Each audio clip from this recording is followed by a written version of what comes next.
Evening all. It's live chat 149 here on Brooks's Bass Corner. It's Saturday evening, not Sunday. It's 6 o'clock. Hope you're well. Hope your bass playing's going great. We're broadcasting from London here in the UK. Hope you're all good. Hope everything is going well wherever you are. It's Saturday night. I really should be out gigging, but there's just no gigs around at the moment. It's a bit crazy. Here in the UK, gigs are very light at the moment. But we soldier on. The channel's going from strength to strength. We passed 1.3 million views about 3 days ago. So thank you very much to all you fine people out there in YouTube land. Can't do it without you. I create the content. It's down to you guys to watch it. So thank you very much. Been watching the videos of late. Excellent stuff. Beat after beat. Good to see you. I was watching a load of your videos the other day. Gareth Harrison, good to see you. Didn't we do well this afternoon? Zoomer, here he is. Party time. Every day's party time in Zoomer's world. You've only just got up. You're probably still eating your breakfast in your Jim Jams. That's a thought. An image I need to erase from my mind. I can't be thinking like that. Stacey, good to see you. Evening here now, 6 o'clock, isn't it? Anyway, hope you're all good. Hope you're all safe and well. If you're first time visit here on Brooks's Bass Corner live chat, come on in. You're very welcome. Good to see you. We're talking basses, bass guitars, bass amps, effects, cleaning products, strings, gig bags, cases, great bass players, albums with great bass playing on, bass magazines, if that's something you'd like to talk about. There is a topic which is running through tonight's live chat. If you want to talk about it, which bass skills would you like to improve by the end of the year? What elements of your playing just don't come up to scratch? What would you like to try and improve in your particular playing? I'm not talking about me. I know where my failings are. Don't worry about that. But I want to know what you guys want to try and improve. Maybe it's your sight reading. Maybe it's learning songs by ear. Maybe it's your playing technique. Maybe your slap technique. Learning scales. Maybe it's something like working on your instruments. So you don't have to take it to a shop or a luthier or whatever when things need fixing. Is it, more workshop stuff? Would that help you? Using effects, maybe. Mixing. Using particular pedals, maybe using compression, something like that. Put your comments, questions, anything you'd like to ask in the live chat window. So if you're on the mobile app, live chat window is directly below. If you're on the desktop version, it's that way. I can see the live chat window there perfectly. At the very bottom, there's a rectangle. It says, well, for me, it says post a comment. But for you guys, it might say chat, might say comment. I don't know. Put your cursor in there. Type your question or comment, press send. It appears here in the live chat window. Then I can respond to it. If I don't know the answer, one of the fine people here probably will.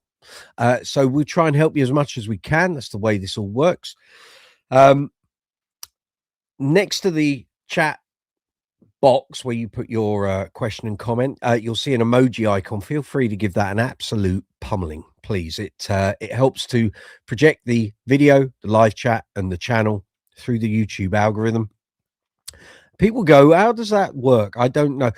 The fact that you interact with the live chat via emojis sends signals to the YouTube algorithm. On that basis, if it sees loads of emojis, it thinks, oh, people are enjoying this live chat. We'll push it out to more viewers. Then we get more bass players watching. Then we have more knowledge, more expertise to call on. That's how that works. Next to that, you're going to see a rectangle with a dollar symbol in.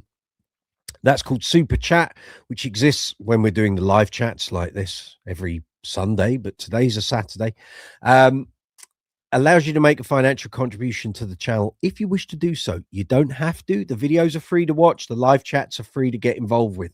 But if you want to help the channel, the idea, the premise of this channel is that we will keep going for 20, 25 years until I'm a very old man, and we will be talking bass. That's how this all works. But everything you see, the lights, the cameras, the mic stands, the microphones, the cables, the cameras, tripods, all the bits and bobs, chargers, the lot, the basses, the stands, the effects, the amplification, the wall of amplification. You can't see it all on this camera, but believe me, there's a whole wall of it there. Loads of it. Amps, cabinets, the lot. I pay for all that. So if you want to help the channel, Super Chat is there. Next to the emoji icon, there's also the super thanks facility that exists on the icons row below the video window. So where that is, underneath this video, which is the video window, you'll see a thumbs up and a thumbs down. Please give the live chat thumbs up. It's the most important thing you can do for any piece of content you see on YouTube. It is so important. I bang on about it every week. We get hundreds, sometimes thousands of views on these live chats, and yet the thumbs up barely scrapes 40 or 50 every week. I know I nag on about it, but for the sake of something that costs you nothing to do, is literally a tap on your mouse or a tap on your phone screen or a tap on your tablet screen. That thumbs up just changes everything for me, for the channel, for the video. So please give it a thumbs up. If you're going to be pedantic and you're going to give it a thumbs down, that's fine. I have no problem with that. But please leave a comment in the comments section. I don't mean in the live chat. I mean in the comments section of the video, and tell me what you don't like, because I can't make the live chats better if I don't know what the problem is. Next up, you'll see a share arrow, so you can share this video out to email, websites, and social media. There's a watch later icon, so you can save the video to watch at a later date. And then next to that, you should see the love heart with a dollar symbol in, which is the super thanks option. Again, allows you to contribute to the channel if you wish to do so.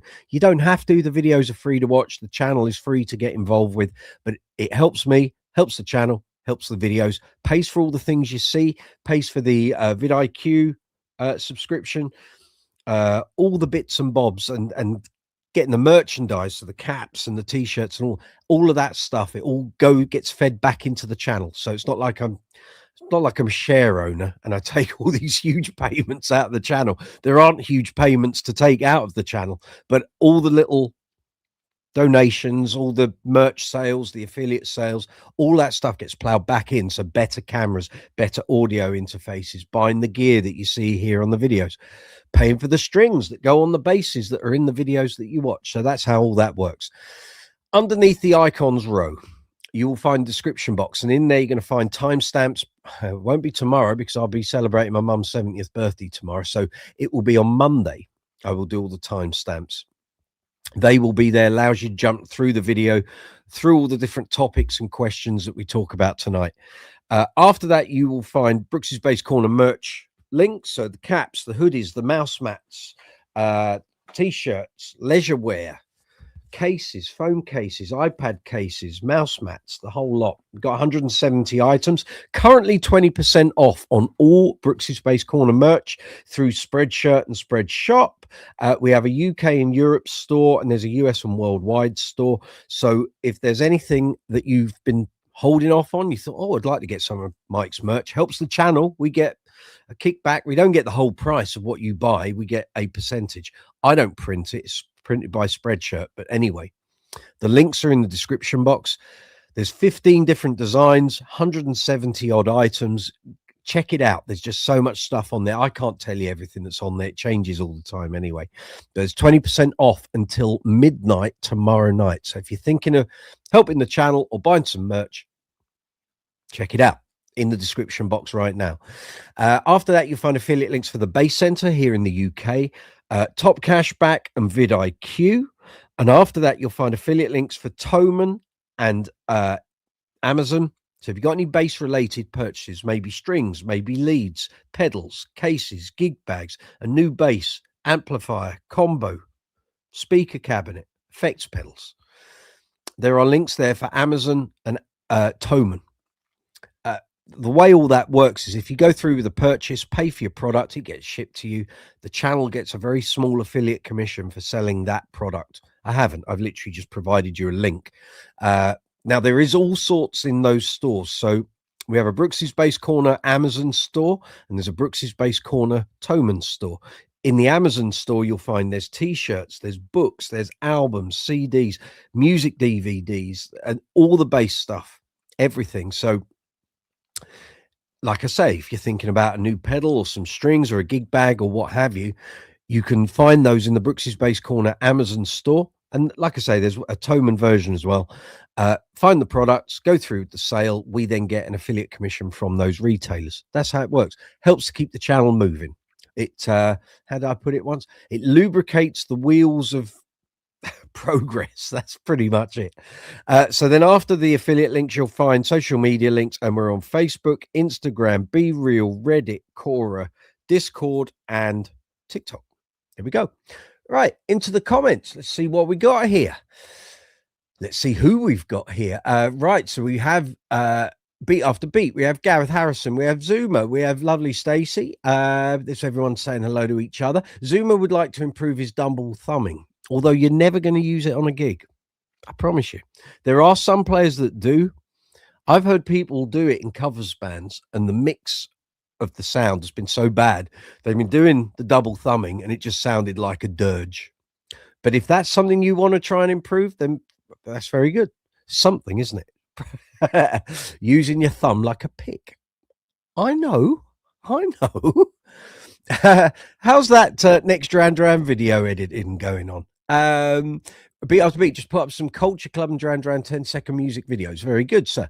Gareth, do you have any tips on using an active bass compared to a passive one? As you're aware, I've just bought an active bass. Yes, you have. And very nice it is too, which you're trying to get your head around. Yeah, I'll discuss that in a second. Alexa, hi, good to see you. There's Stacey saying a load of beat after beat. Your Dire Straits Money for Nothing video got over 1,200 views and 17 likes. Well, that's all right, isn't it? That's good. Alexa, do people think 5-string basses generally sound better if they're longer scale? Depends on the tone you're after. With my professional head on, despite the Music Man Stingray being an industry standard and having been exceptionally popular for many, many years, I still think the 5 strings I've got that have either a 35-inch scale or longer on the low B string have a better low B string performance. So I've got a GB Rumor 5, which is 35-inch scale. I've got a Lakeland 5502, which has a 35-inch scale. And then I've got a Dingwall NG2, which has a 37-inch scale on the low B. Personally, it depends on the tone you're after, but it depends how you incorporate the notes on the low B string into what you do. But having said that, a bass like the GB or the Lakeland, which is 35-inch scale, that scale length affects all the other strings as well. So certainly on the GB, the general tension on the strings is a bit more. There's less suppleness. They're a bit stiffer.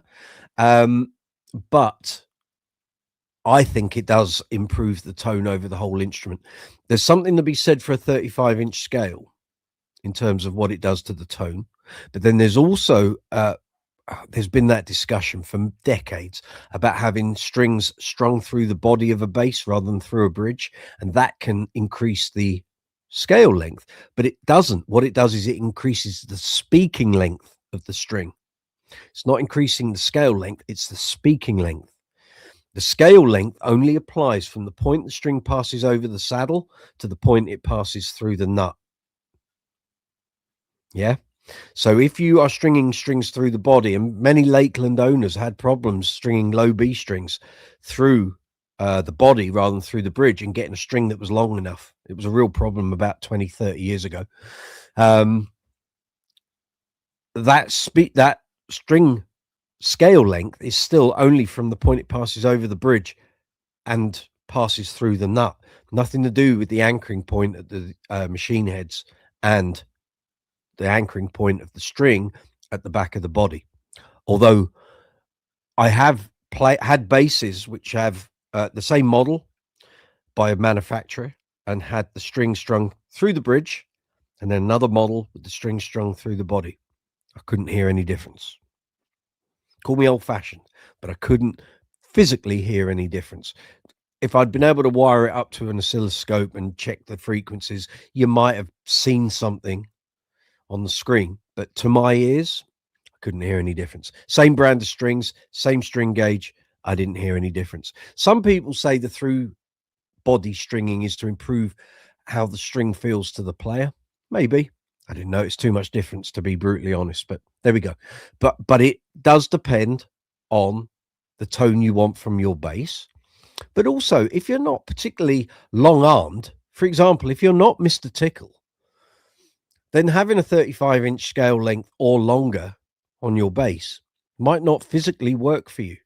People of a slightly smaller dimensions and limited arm length might not even be possible. So there are people who have 5-string short scale basses, and that just works for them. If they're happy with that, it's all good. It's all good. So take from that what you will. Stacey saying, happy early birthday to my mum. Yeah. Mum's probably watching, although I don't know if she is. We did talk earlier on. She may be unaware, even though I did tell her we're doing a live chat tonight. She may have completely forgotten that we're doing live chat. She may pop up. You never know. Thank you, Beat After Beat. I will pass all these birthday wishes on to her when I see her tomorrow. Zuma, you want to be like Vail Johnson, don't we all? In terms of our bass playing. I don't want to be like Vail Johnson in terms of his political ramblings, but yes, Midnight Motion, I know what you're saying, still blows my mind. Does mine. I've watched it a few times recently because I sent it to Leo Westfort here on the live chats, and I'd forgotten quite how good certainly that performance at the what do you call it, where boats are moored, harbor sort of thing, on the quayside gig that they do from is it Malibu? It might be. I can't remember. Anyway, there is a video. There's videos of it online anyway, but you can check it out on YouTube. In fact, let me just get a link for it, and rather than me trying to describe it, just put a link up there for people to see it. Bear with me a moment, folks. Right, that's Kenny G. Vail Johnson live 89. I bought it on VHS in 92. Here we go, folks. This is what we're talking about. Oh, actually, that's just the solo. Now you need the whole tune to get you in the mood for the rest of the song. There we go. 8 minutes worth, isn't it? Much better. Give me a moment. I just need to share that. Get the link. Here we go. Right, I can share that with you. So this is what we're talking about. Vail Johnson of Kenny G's band playing a Kabiki Factor back in 1989. Get your laughing gear around that. Yeah. Okay, Alexa, I don't play in a church band. However, I love that deep gospel hi-fi type of bass sound that I sometimes hear on YouTube. You're probably looking, I mean, there is no one size fits all for the gospel bands. A lot of them, though, insist on a 5-string jazz with 2 single coil pickups. So you can get jazzes with 34-inch scale. You can get jazzes with 35-inch scale. Obviously, if you're having a custom-made bass, you can have any scale length you want. So, but the sound you're probably referring to, that a lot of gospel players kind of insist on, is a jazz bass type sound with a fairly, what we saying, fairly standard jazz tone, jazz bass tone. Not talking musical style tone here, but yeah. So check some of that out. Maybe go on. In fact, there's a really good video. Let me get this for you. This is a comparison that Aguilar did a number of years ago, and this is basically demoing their range of jazz bass pickups on the same bass by the same player. So they clearly had someone who was fitting and replacing the pickups. You're probably going to hear some gospel type bass sounds, although they're not playing gospel tunes, of course, in this. So this will give you an idea. So if these are the types of sounds you were interested in, you know you need to get a bass that has 2 single coil pickups. Check that out. Stacey, not Mr. Tickle. Yes, the very same. Here we go, Michael Anthony. God, we'll be giving you loyalty points soon. You're just a couple of weeks on the trot. Fabulous. Good to see you. Electric Lowen, hello. Coming to say a quick hello. You're still recovering from the surgery and don't want to strain the left eye too much. I sound great on audio. I have a face for audio, so you can listen without watching. Try that. Getting your right eye done next month. Well, best wishes. I hope all that surgery has gone well. So you take care. Look after yourself. Zuma, you had it on cassette. Yeah, do you know what? My sister loved Kenny G at that point. I bought her the live album of that gig. In fact, I need to borrow that off her. Um, I need to borrow that off her. Well, thank you for reminding me. Michael Anthony, Electric Loan. Sorry you're having to go through that. The idea of having your eyes cut on freaks me out. My mum's going through it all as well at the moment. So, Zuma, MTD as well for gospel. Yes, yes, all of that. This is what I'm saying. There is no one size fits all for gospel bands, but so many of them have bass players that play generally 5-string jazzes or basses built around that design. So you're generally looking at 2 single coil pickups. But that doesn't mean every gospel bass player goes with that. Not all of them do. Zuma, look up Fred Hammond. There we go. Good advice. Literally low. And if I don't answer any questions, it's because I can't read well at the moment. Vision is blurry. Just sit back, enjoy. I'll try and keep you entertained for the next couple of hours. Okay. Get a drink, bit of cake. Listen up. It's all good. Alexa, that's what we're here for. You give me questions, I'll answer them as best I can. That's how this all works. So, for anyone who's been watching the site, maybe you popped in from Bass Chat. In fact, I'm going to put a little post up on Bass Chat. Let's see if we can draw them in a little, shall we? Let's see. All of that. Yeah, because they were talking about this because my friend Sean realized I put this video up and he promoted it on Bass Chat, bless his heart, and it's created a whole conversation. Currently, oh, yeah, broadcasting live.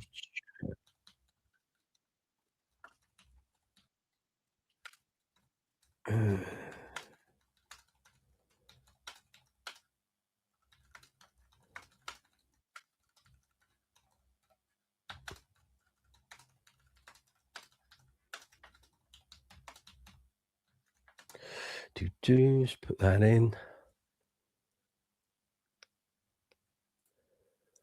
Put that in. They may join us or they may not. If you're coming over from Bass Chat, maybe you're watching this afterwards on catch up, feel free. Good to have you along.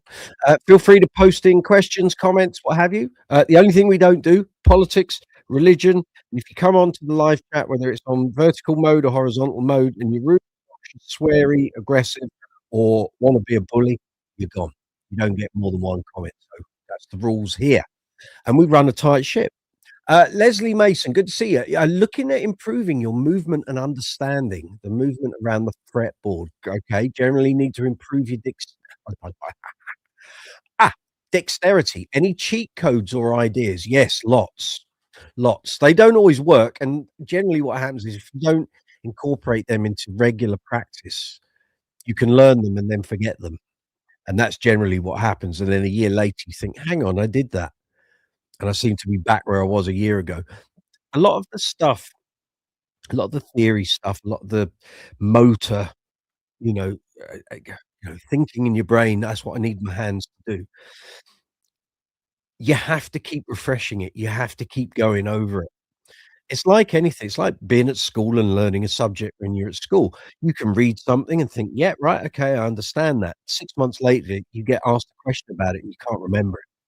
If you haven't had to use it. It may well be in there, you just can't remember what the access code is to get to that box that's got that information.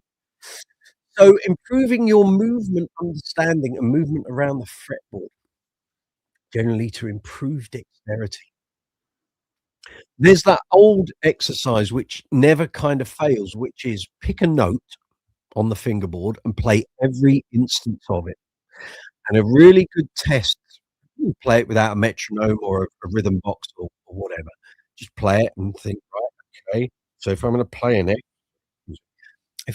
F, you're gonna go 1st fret on the E string, you're gonna go 13th fret on the E string, you're then gonna go to the 8th fret on the A string, and you do it. Then start doing it to metronome. So the beat might be relatively slow, say something like around 70, 75 BPM, and then speed it up. And then eventually you're getting into the hundreds, 110s, 120s, 130s. And if you can then start to do quite quick and then again move on to the next note and start again. And doing that sort of thing is very tedious. All of this theory stuff. gets to be really tedious. But if you do it enough and you apply yourself, it does help. It's a motor thing, it's a knowledge thing, but it's getting your brain to think of what you need to do and then getting these to do it. So if you can reiterate that, it was an exercise I used to do literally like every 2 or 3 days. I'd spend half an hour doing that. So I'd pick a note, G sharp, right, okay, play every instance of that across the whole bass. Do it without, uh, rhythm guidance, and then start a click on the metronome. You do it on your mobile phone if you've got a metronome app. And like I say, you just start slowly and you do it. And then you start speeding it up, and suddenly you're skipping across strings and notes, and it starts to speed up. It does work, but it's the sort of thing that you do it and then stop it for a period of like 6 months to a year. You basically go back to the start point. But that's something that works kind of for me. Um, Also to improve in speed and dexterity.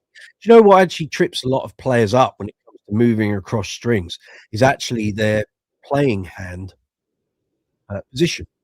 So, for a lot of us, when we start out, we put our thumb on a pickup and we kind of leave our thumb anchored there and we play the strings, move across the strings as we do. I can't tell you how liberating it is once you get rid of that and you then start to move across the strings in a floating, position. So take your thumb away and just play with your fingers and float across the strings. And once you kind of get that concept in your head, you can then start to reintroduce your thumb into where you're placing it before you play a string, but use it as a dampening instrument on the string. So if you're playing the A string, then put your thumb on the E string and it damps it. So if you play the A string and then your thumb comes past the A string once you've played it and hits the E, you're not gonna get a mess of sound or harmonic or resonance because your thumb is muting it.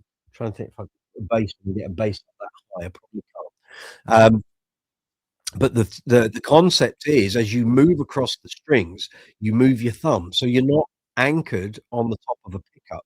You you aren't anchored at all, but you use your thumb as a guide across the different strings. So if you suddenly had to go and play, say you were doing a rundown across, G, D, A, and E strings, as you drop down the strings, your thumb goes to the string above. But either way, you're using that thumb as a dampening instrument. So it's cleaning up your bass signal without lots of extra string noise and clutter in the signal. That's what I do. But once you can do that and you do it without even thinking, I kind of someone showed me it years ago, like in the '90s, and I remember sitting there working on it a lot over a period of about 2 or 3 months. And once I then started integrating it into rehearsals and doing gigs, what have you, it becomes second nature. I do it now. And I know some, bass players, they see me in shops or whatever and go, "Why is your thumb moving across the strings? It's dampening the strings."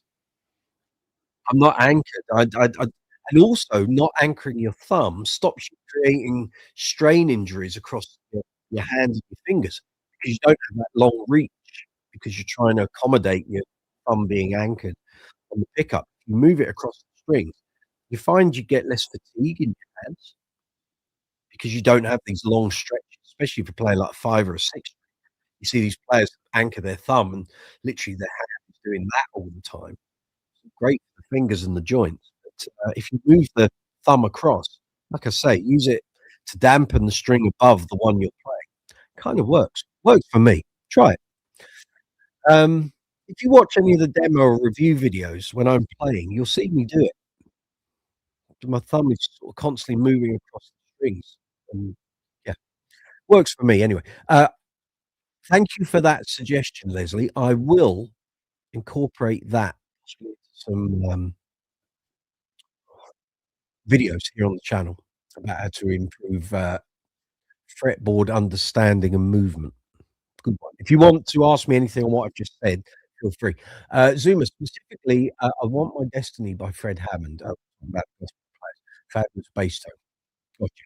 Gareth, it's all about repetition and learning skills that you put into practice. No point learning skills, which comes back to the point I've made very many times, which is being a good slap bass player. It's great, and it's a good tool to have in your arsenal, but doing that alone is not gonna make you a great bass player, and as I've said before, in my younger years, I spent hours, days, weeks, months, and years trying to improve my slap playing. In 31 years of being a professional bass player, slap playing has probably made up about 3% of my playing time, if that. The rest of it's all been fingerstyle, thumbs, like that, or pick playing. Slap playing, literally about 3% if I added it all up. So, yeah, because the thing about the repetition, you can do all the slap stuff and do it and do it and do it. You don't use it, you lose a lot of that manual dexterity. So again, if you're learning a skill and don't put it into practice, you come back to it a year later and think, "God, I put all that time and effort into doing that. I've not used it." So pick what you learn and pick the skills, techniques that you need quickly and that you're gonna use a lot. Make those your, priority. Especially when if you're at the start of a year, people have New Year resolutions about improving their technique and improving their learning and all that sort of thing.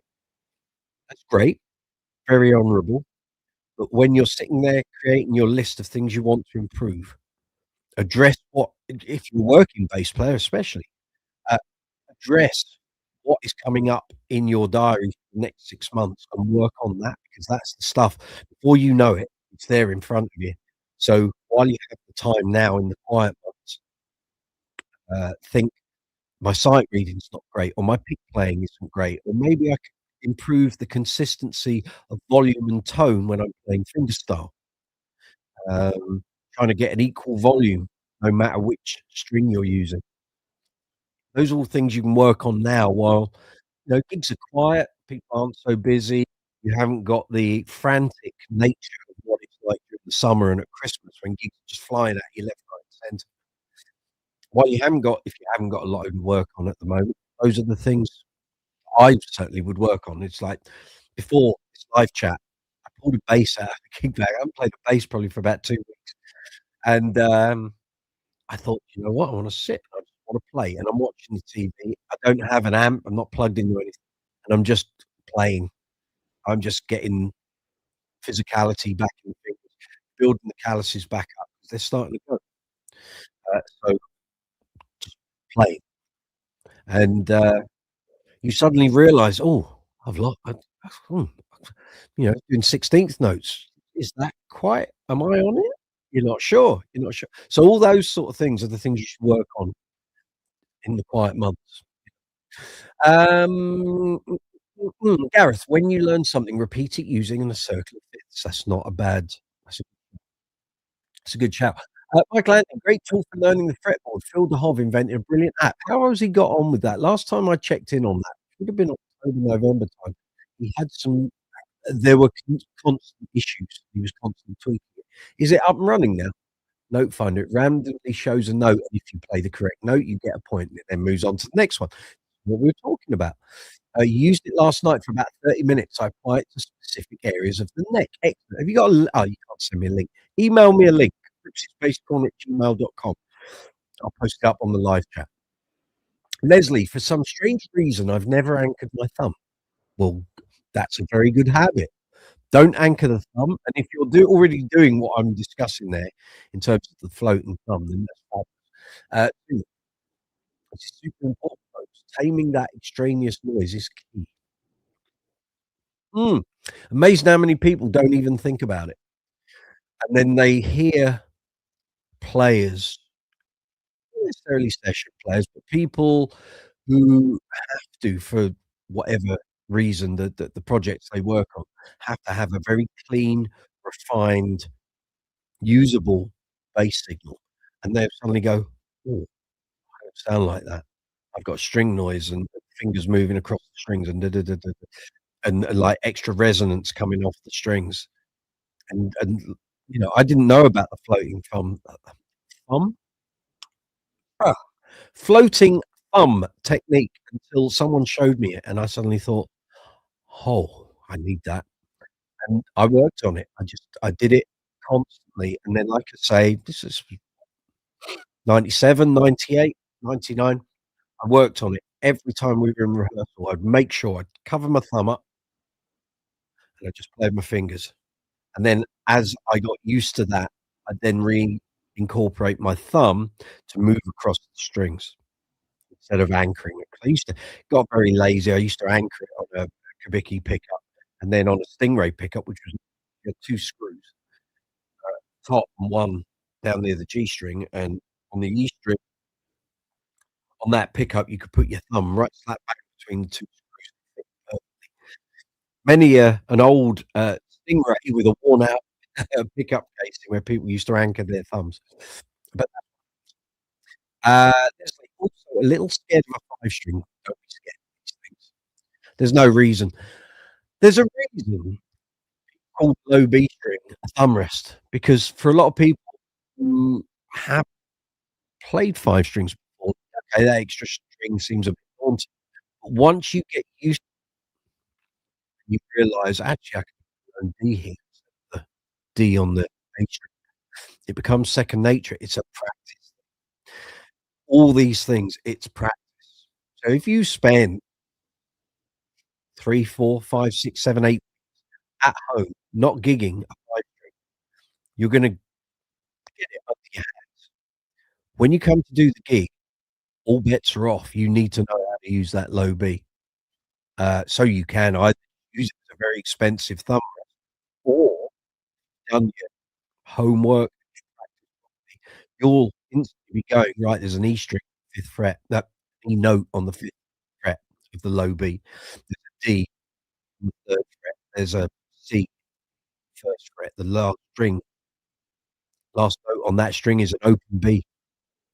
Uh, you're not the only person who's gone and played a big final note on a song on a low B string thinking it's an E. It's gone through the mix. I've seen it happen. Not sure I've done it. Not sure I've done that because I've always been aware on a 5, don't play that low B. Don't leave it as an open thinking it's an E. I'll always go for that 2nd string. So that's where your low E is. But yeah, but no, don't be scared of a 5 string. Should you try one? Absolutely. You may love it, you may hate it. You won't know unless you try. But try one in a shop. Don't buy a 5 string and then find it's not. Go and try a whole bunch. Every 5 string is different. String spacing is different. Pickups, sound, scale length, tightness. Well, again, it's string spacing, how close all the strings are to each other. Some players like a broader neck with a larger string spacing. Some like a narrow string spacing. I don't know what your preference is. Certainly go and try it. Try a couple of 5 strings in a store, that will help you. Michael Anthony, I learned early on to not anchor my thumb, but I use floating thumb to mute unused strings. It's exactly what I'm saying. If you get a 5 string, put your 4 string in the closet and only play the 5 string for a year. See, that wouldn't work 'cause too many of the things I do need a 4, not a 5, and I can't use a 5 instead of the 4. It doesn't look right, it doesn't sound right. 5s don't sound the same as 4s. You've got more, neck and body material, pickups are different, it's active, circuits different, all those. LKJMNBVX, I don't know who you are. Oh, no, we certainly don't. You okay, where is he? Oh, we'll just bomb him out from here, shall we? Bye. Yeah, he's done, don't worry. Am I using a noise gate or something on your vocal mic? No, it seems to be ducking severely. I did notice this on the playback of last week's one. I was watching it to put the timestamps in, and there's something, I think, going on StreamYard. It's certainly not going on our internet connection because we are running out, let me tell you. I did notice this last week when I watched it back. Bear with me a moment. Let's just run the quick speed test. I'll tell you what we're running at.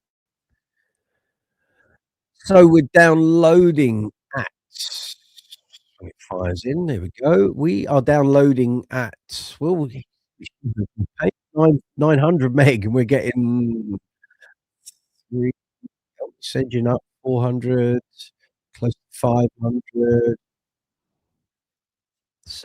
589 meg download, uploading at 102. So I don't know why it's doing that, but no, there's no options turned on. Everything is turned off. There's nothing. Let me just check within the audio parameters on the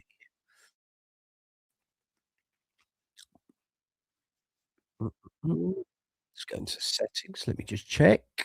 Oh, everything is good. Everything is good. Nothing turned on. I don't know what's going on there. Mike, sorry. Vocals are a little choppy. Well, again, I don't know. Cables are all in properly. Nothing's not working. I don't know, folks. All I can say is it's something at StreamYard or YouTube's end. It's certainly not me.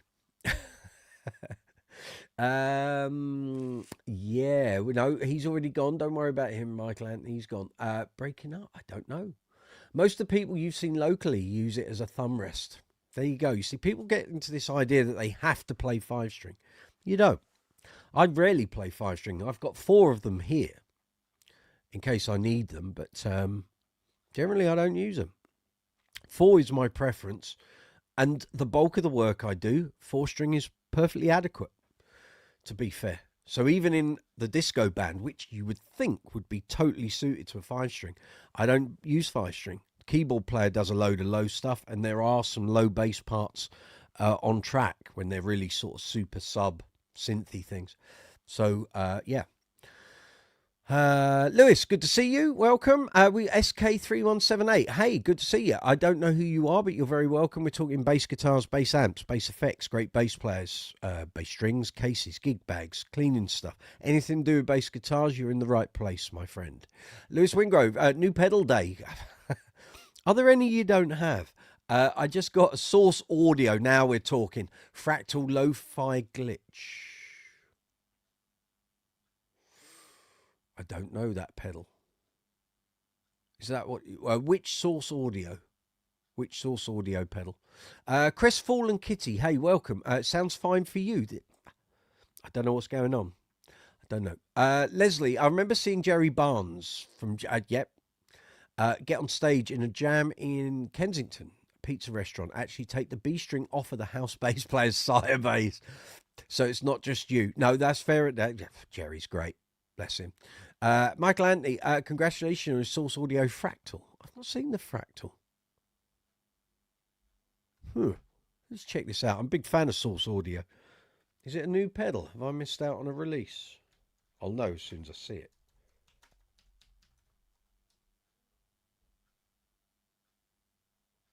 Do you mean the Artifact?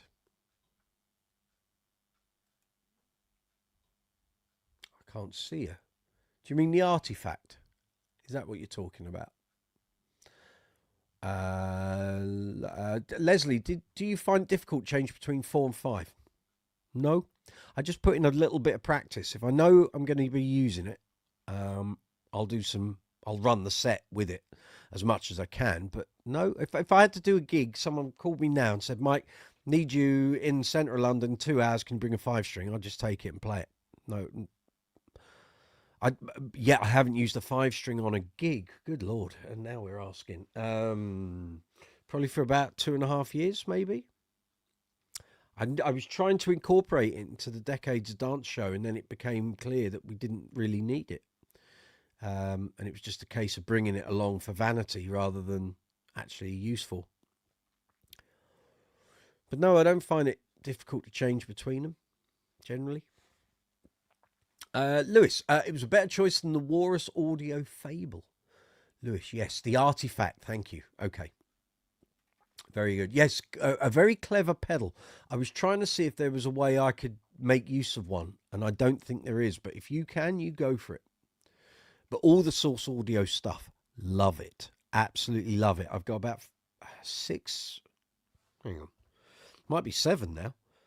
Spectrum envelope filter, C4 synth, aftershock, ultrashock, Gemini chorus, Mercury flanger, and what was the other one I bought? I think it's 7. Can't remember what the other one. I think there's one more. But anyway, probably my favourite brand of pedals, if I'm honest. I think they're fabulous.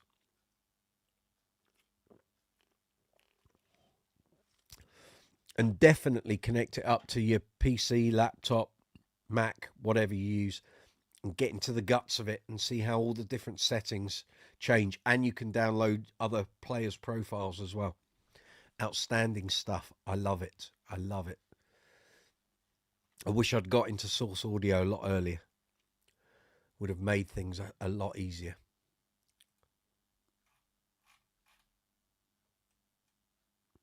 Earlier this week, I uploaded a video to the channel. You may well have seen it. I'm just going to find it for you. Just bear me a moment. I uploaded a video that I was talking about on last week's live chat, which was an interview I did with Chris Childs. Although, to be fair, it's not really an interview. It's just two blokes chatting from the Bass Chat Southeast Bass Bash from back in November. And anyone who doesn't know who Chris is, one of the British session bass players, has had a very extensive career. He's into his 6th decade. And I thought, that can't be right. He's only like 65. But it's because he turned pro and started playing bass professionally in 1979. So he just got in the tail end of the 70s. 70s, 80s, 90s, noughties, 2010s, 2020s. It's not bad going. Anyway, I've put the link to the video there if you want to check it out. It's about 53 minutes, I think. So basically, we're in a room of bass players, and I'm interviewing him. And then we open the floor up to questions, and there's some great stuff in there. I'm very lucky because I've known Chris personally for 10 years. I did an interview with him for Bass Guitar Magazine back in 2016. I did an interview with him at the London Bass Guitar Show in 2018. We speak to each other reasonably constantly, see each other every now and again. So it's just a joy to natter to the man and talk about what he's been through in his career, things he's seen, things that have changed. There's a big section in that video about how recording has changed and how he's gone from turning up to album recordings with cabs and basses and now just turns up with a preamp, one bass, deals with everything through software and plugins, and that's it. It's an emulation. So there's loads of good stuff in there. Check it out. I know sometimes people put these videos up of bass players who are of a certain vintage and people go, oh, what can they possibly advise on? These are the people you need to listen to because they've been there, seen it and done it and come out the other end. They've seen all the changes, and sometimes just one little nugget in an interview can change your whole perspective on your bass playing and what you're trying to achieve, maybe with your career and what have you. It's a good watch. It is really, I know, I'm going to say that. I produced the video. But it is a good watch, and he's got lots of good stuff in there. So I highly advise checking it out. If you're a fan of Chris's playing, let me know. So Chris is known primarily as being the bass player for Thunder for the past 29 years. He's the bass player in Taiketo. He's done hundreds of album sessions. He's on all sorts of albums from people like Go West, Andy Summers. Oh, God, there's just so much. Paul Young. Just loads of stuff. In that video, you'll see he auditioned for Bananarama and Slade. And he was called up to be the bass player for Mick Ralph's. In fact, Pino Palladino put him forward for it. An album with Mick Ralph's after Mick Ralph's had left Bad Company. The drummer was Chris Slade, who went on to work with AC/DC. And while they're rehearsing and Dave Gilmour turns up. So he's going to be part of the band. So this is prior to mid-80s Pink Floyd, when Dave Gilmour basically was doing studio work, studio sessions. And they then wanted to go out on tour. but Chris was based down in Cardiff. He just moved to Cardiff and he had various gigs going on down there and some very regular work. And it was like, can I leave that for this that might not even tour? I don't know if it even did tour. Maybe it did, maybe it didn't. Clearly now you look back and you think, well, Gilmour was involved. I mean, I thought as soon as he said this to me, because I didn't know this until this interview, had he worked with Gilmour alongside Mick Rouse, would Chris have then been invited to be the bass player for Pink Floyd instead of Guy Pratt? Which, wow, what was that, 85, 86, 87? Well, this dates back to 83, 84, 85. Things could have been very different. You just never know these things. And but there's so many stories, so many little things. Chris was there at the very beginning of Trace Elliott and Status Graphite in a shop, 66 Victoria Road in Romford. He was there and he talks about it in that interview. So please check that out. See what you think. Leave comments. Give it a thumbs up if you would. But it's a good watch. It's good fun. Lewis, next pedal for you is an Empress, a Parabass EQ. I think that's the one Zuma showed us before Christmas, I think. And the compressor. Yes, the Empress compressor is great. You have a Keeley, but the Empress looks awesome. It does. They are great. They are really good. Leslie Mason, totally agree. You go to loads of live performances and gig very low use of the B string. A lot of people just like having it there. They do. I think what also a lot of bass players like the sound of 5-string basses, but don't necessarily want to use the low string. And 5 strings, like a 5-string Stingray, does not sound like a 5-string, like a 4-string Stingray, in any sense, not even close. And there are a lot of players that like the sound of a 5-string Stingray, but they just don't bother using the low B string. But they like the actual inherent tones of the bass. So yeah, no idea why a bass player would need a 6-string. That's for more melodic chordal stuff. Generally, it's more used in jazz, fusion, those prog rock. General bass playing, if you're playing sort of within pop, rock, soul, funk, general gigging, musical genres, you probably wouldn't need a 6-string. I've never needed one. I've never had a hankering to own one. I've reviewed several, but for me, musically, it makes no sense. I've never been in a situation where I needed one. Gav Harrison, do I ever do maintenance checks on your pedal board? Oh, yes, constantly, especially during the summer when I'm doing festivals and gear gets shoved on stage and pulled straight off again. And you drive off and do another gig and it happens all again. Yeah, I do. Regular checks, probably every 2 weeks. Check all the jacks are in. Check all of the power adapters and power banks are all working, all of that. And what checks do you do? Checking cables, pots, and cleaning inputs. Don't generally have to do that too often, maybe every 6 months. How often would I do it? Every 6 months. Right, I'm going to give you a little tip. There's going to be a video for this very shortly. I did include it on a live chat. Was it on a live chat? It was on a live chat. It was an impromptu live chat about 3 years ago. So, it's how we met Jerry Blair. I'm going to do a video for this. It's going to be ready probably by the spring. Right. So, going to use a pedal board. Listen up. So it doesn't matter whether you're playing outdoors on festival stages or in pubs and clubs. It applies across the board. So for years, I didn't use any effects, so this didn't matter.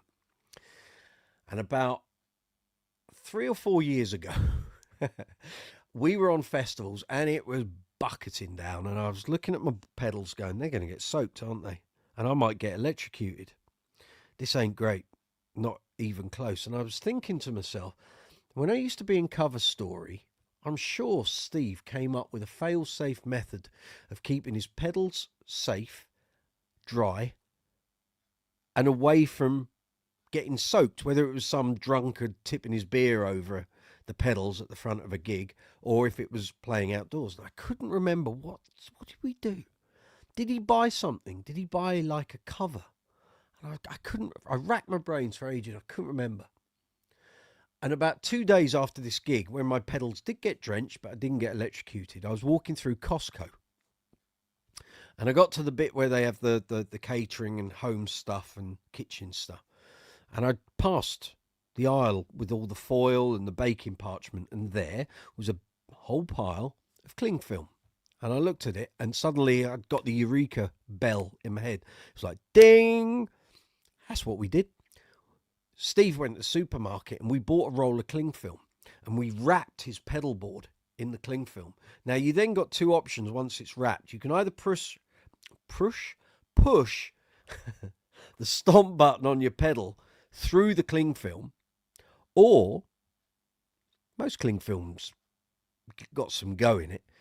Just leave it as it is, and you can still stamp on the buttons.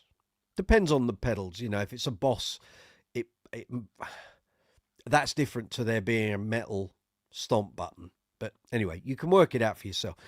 So I bought a box of cling film. It's now in the back of my car, and every summer, because I don't tend to do a lot of pub and club gigs anymore, but I do lots of festivals, and I do actually, since that gig, I seem to have done more and more gigs where it's been raining. But anyway, you literally wrap your pedal board widthways in cling film. 1 or 2 coats will do. You fold it down at the back where your cables are coming out and your power and what have you. And then it's up to you whether you want to create a hole for the stomp buttons or not. And that works. So if you're on, like I do, a festival and it's pouring with rain, why there's anyone there, I've got no idea. But anyway, you have that on there, and literally the rain can be blowing in to the stage, and all that happens is the rain just falls straight to the bottom, because generally a pedal board, you're on a slant, unless you're having a completely flat board. But anyway, it works either way. And then when you finish the gig and go back to your car or whatever, you just rip the cling film off, put your nice dry pedal board back in its case, and away you go. Cling film is cheap. You buy it from Costco. It's like £6-7 a roll, and I can probably get hundreds of gigs out of that. So there's your little tip for the day. But I will be doing a video on that in the next couple of weeks to go up ready for festival season. There's young Richard. Good to see you. Michael Anthony just shared that you are live on Phil Plays Bass. Well, thank you very much. Bless your heart. Hopefully 1 or 2 loyal followers will come join in. I hope so. We're here for another couple of hours, so it's all good. Zuma, you have the Empress Bass EQ, and let us know what your findings are. What do you think? What's your opinion on it? Is it good? Is there anything bad about it apart from the price? Because those Empress pedals tend to be in the £250 to £300 range. Michael Anthony, I put most of my pedals away when you got your Helix Rat. Yeah, I bet. But you still run the stereo effects loop to your Source Audio Collider, right, and your Strymon Ola and Stereo Leela volume pedal. Okay, very good. Hard to please guy. What's with the fake account? What are you talking about? Don't know what you're talking about. There is no fake account. What are you talking about? Oh, fake accent. Here we go. Make your next sentence a good one, my man. If you're just going to be on here talking rubbish, then we'll bomb you out. Beat after beat saying hello to Richard. No fake accent. What are you talking about? We're in London, in the UK. I'm from Wimbledon. What are you talking about? Richard, you usually only use the small TC plethora, and it's 9 times out of 10 sitting on top of the amp. Okay, very good. There's people saying hello. There we go. You may find in your feeds, folks, that Leah Williamson fan. Hey, good to see you. We are good, thank you. This is a bass channel. We're talking bass guitars, bass amps, bass effects. Hard to please. Do I know Richard Thompson? Do you mean the upright bass player? I don't know him personally, but I know of him. Yeah, we've done that. Gareth got a new bass the other day. Yes, he did. A very nice Fender. Split coil, single coil, Akume, fabulous. Was it a Precision Special? Can't remember. Active EQ, quite wonderful, lovely looking thing. Well done, Gareth. A very good buy, I think. Euro African, good to see you. I remember you. Oh, here we go, idiots. Here we go. We get them out. Let's just bomb these idiots out, shall we? Thank you very much. Do I know Ralph McTell? Not personally. I don't know where you're going with this, but keep going. Yeah, we got you on alert. Don't worry. Well done, Gaz. Michael Anthony, love Brooks's brilliant accent. It is what it is. I say brilliant because I want to be an ultra suave Brit when I grow up. There's no money in being ultra suave. Don't worry about that, Mike. Right, Liam Williamson fan. Even though I don't play guitar, you love guitars. Excellent. Well, we're talking bass guitars, bass players, bass gear, all of that sort of thing. So if you want to talk bass or even just sit back and listen to us prattle on for a couple of hours, feel free. It's all good. Lewis, you got the California hey dude accent. That's okay. That's all good. All good in my book. Richard, the Akume fenders were a limited run based on the Mexican Deluxe. Very nice. Okay, yes, really nice. I mean, the pictures Gareth sent me were quite fab. In fact, let me see if I can just call those up. I will share them. Oh, well, I can't, can I? Because we're not on StreamYard. Sorry, I can't share them. Of course. Sorry to hear Andrew Taylor Cummings of Anaconda. I know he doesn't come here on the live chats, but he was meant to be at NAMM next week, and he's been advised by medical professionals that he can't go to NAMM. He's got to have a medical procedure. So I know you're not watching, Andrew, but just sending best wishes out there. Get well soon, my man. Great Sage 92, Dire Straits bass player, John Ilsley, of course. Gareth, Fender Deluxe Active Precision Bass, Special Akume. I think you got a really good deal there, Gaz. I can't wait to hear how you find it when you're out on gigs. You wanted me to give you some advice on that EQ. Is it 2-band or 3? And has the mids got a sweep on it? Or is it just bass and treble? Hard to please guy. I played baseball in college and caught a record bass in... we're not talking baseball, my friend. We're talking bass guitars. Yeah. Yeah, you haven't quite got the general idea of what the topic of discussion here is. Keep going, though. We'll get there. We'll make a bass player of you yet.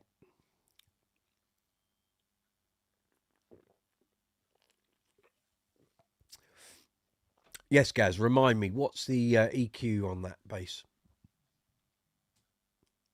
I have a feeling if it's a deluxe that you might have a mid-sweep on there. Leslie Mason, which bass is the one bass that you would save in front of your wife's? Oh, easy. I can't get it because it's in a gig bag in the other room.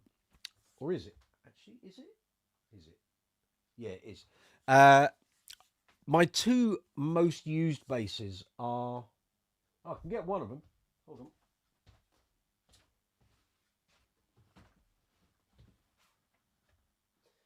So one is in a gig bag in the room next door, which is my Status Graphite Empathy. But the other one would be my GB Rumor, which I had made, 22 years ago. I think LED batteries aren't in at the moment. But I had that made by Bernie Goodfellow of GB Guitars down in Brighton. It looks green. It actually goes blue in certain light. But it's called Kingfisher Blue. But it does look green, but it's not meant to be. That wasn't the colour it was meant to be. But anyway, gold hardware, bird's eye maple, fingerboard and neck, walnut stripes, swamp ash body, bullet hole in the back. But I haven't got the LED batteries in, so unfortunately I can't turn those on. But it plays like silk. And it's great. So that and the Empathy are the two, generally the ones I take most of the time. Because I know they will cut through any band mix that a sound guy wishes to give me.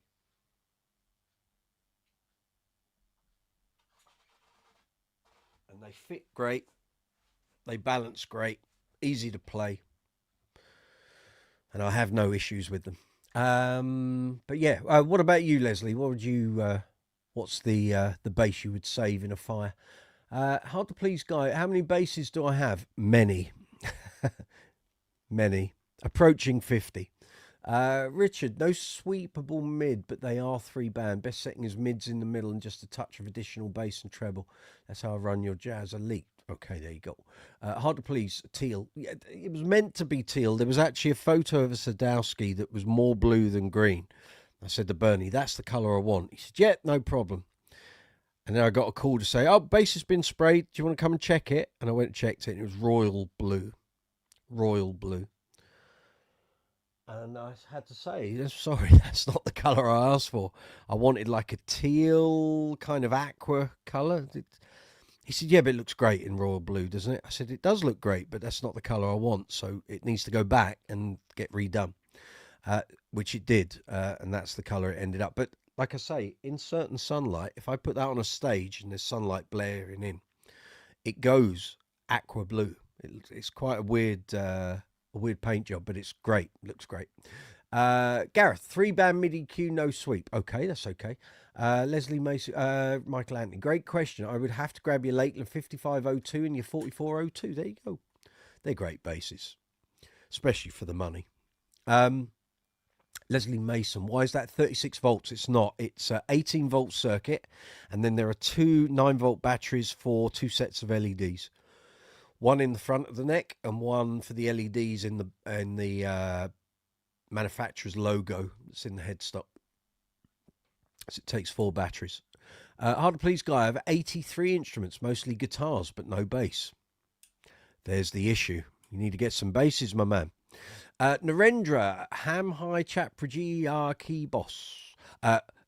Narendra, you're very welcome here on the live chats, but if you can't speak English, you need to put what you want to post into Google Translate, translate it to English, then copy and paste the English into the chat. I sadly don't have time to take messages in any language other than English out and then translate them. So if you can put them into English, that'd be fabulous.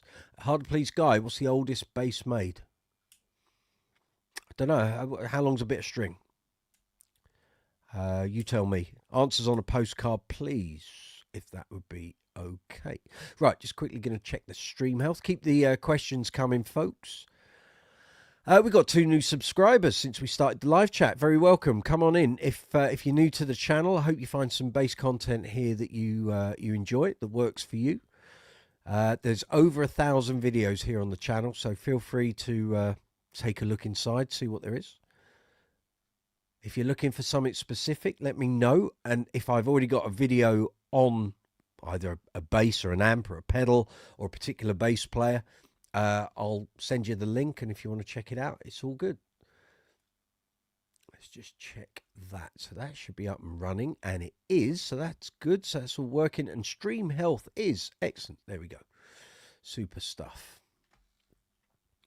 Okie dokes. Leslie, I would save my Ernie Ball Music Man Stingray, all black, lovely. Rosewood, lovely. Just ahead of my Sunburst 70s reissue. What year is the Stingray? What era? Recent? 70s? 80s? 90s? If it's an 80s, I might have to take it off you. Because it'll have a gloss neck, and I love gloss neck Stingrays.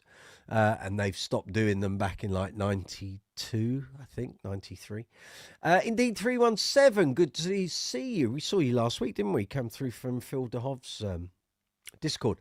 Sir Anthony just finished Sinners. Excellent. Neil Noble, super chat, £5. Thank you very much, Neil Noble. Good work, sir. Thank you. Appreciate it. You can do... any of you, if you wish, follow Neil Noble's example there. He's just done a super chat of £5, contributed to the channel. Thank you. Check your Discord DMs. Talking to me?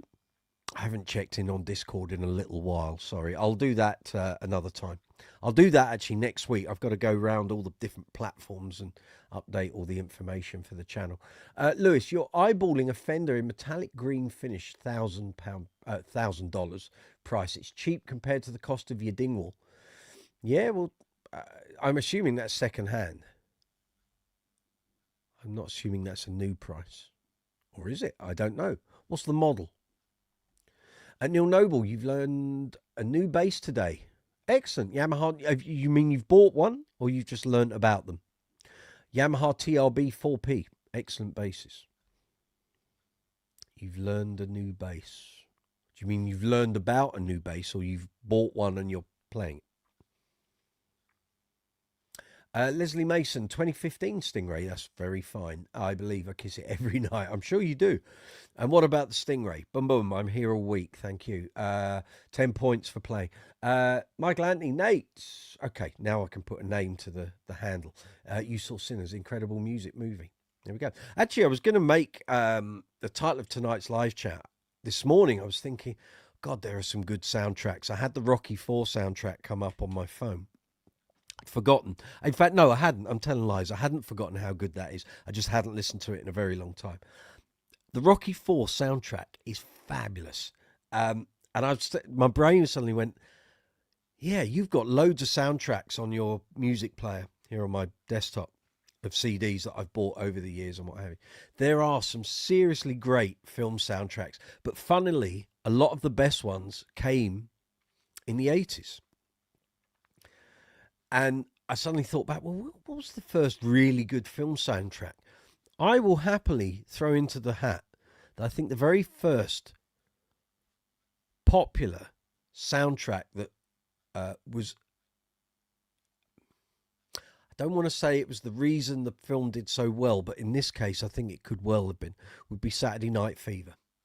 Followed very closely, because very close that the films were released, by Grease. Both of those soundtracks, I can listen to Saturday Night Fever a lot anyway, especially playing in a disco band. I don't listen to Grease much at all, although I used to play in a Grease tribute, so I would listen to those songs at that time. But then I was going through the others I've got, and I was thinking, well, yeah, Footloose was a good soundtrack. Yeah, that's good. Blues Brothers, that's not too bad. The Commitments, there were 2 albums for that. And then Rocky IV, and I was like, that was a seriously good soundtrack. If you've not checked it out, go and check it out either on YouTube or Spotify or whatever platform you play your music on. The Rocky IV soundtrack at that time was really good. And even just for the fact that it's got James Brown doing Living in America, but there were 2 instrumentals on there. There's the war montage and there's the training montage. Really good, really good. Do yourselves a favor, check them out. And then after that came things like Top Gun, which had a very popular soundtrack. I think that album went to #1. And then kind of things sort of changed a bit. There weren't that many sort of film soundtracks. It kind of, a lot of those albums had multiple hits of them, and then it kind of sort of became unpopular again. Let me just throw my music player open, see if there's anything I've missed here. The Ocean's 11 and Ocean's 12 soundtracks are good. But I don't think I've bought any more since then. Let's have a look. Original soundtracks. Blues by Dirty Dancing. Yeah, okay. Ocean's 12, Ocean's 11. Yeah, I haven't bought any since those. But those are great. There's little bits of script from the film, but the Ocean's 11 soundtrack is really good. Very good for bass, as I recall. I haven't listened to them for a while. I used to play them in the car when I was driving to and from gigs, but yeah. Right, messages here. But yeah, by all means, folks, throw in your suggestions for great album soundtrack, great film soundtrack, sorry. Lewis, that was the new price, the $1,000. Okay, well, you want to go and check them out. Before you don't buy blind, I would suggest. Gareth, Blues Brothers soundtrack. There we go. Michael Anthony, Living in America, super funky. TM Stevens on a Spectre. What can I say? Leslie, I'm not sure if I have, but how does one subscribe to your channel? There should be a red button. Let me just check on. Oh, they don't put it there anymore, do they? Can anyone advise? Because what I'm seeing, because I'm the creator of this video, I'm not seeing the video how you guys see it.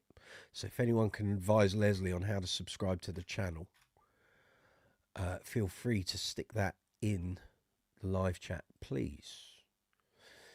Like I say, I'm the creator of this live chat, so what I see as the creator isn't the same as what you guys get presented with through YouTube. So but yes, please subscribe, Leslie, if you'd be so kind. Fabulous. Neil Noble, sorry, I've read about the Yamaha bass from a Genesis 1992 concert. Yes, used by Mike Rutherford and Daryl Sturmer. Do I like those guitars? Yes, I do. The very first time those started to take seed in the Genesis sort of family tree was on the Phil Collins 1990 tour for But Seriously. So it was Lee Sklar that. So basically, Lee Sklar had a 4-string, a 5-string, and a 5-string fretless. If you watch the Phil Collins Live in Germany DVD, actually, I'll put that link up. Let me see. Just bear with me a minute. There was a video someone did a couple of weeks ago, a 4K restoration of the Phil Collins. Helps if you can spell it properly, Mike. Phil Collins, Germany, 1990, 4K. I did put it up in the chat. You might have seen it already. Oh, it helps if you go into the right thing, Mike.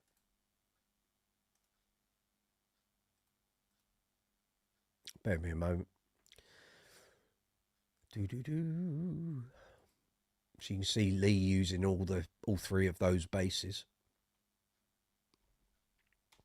And then Genesis came on and did a little stint with Phil Collins at the Nebworth 1990 concert.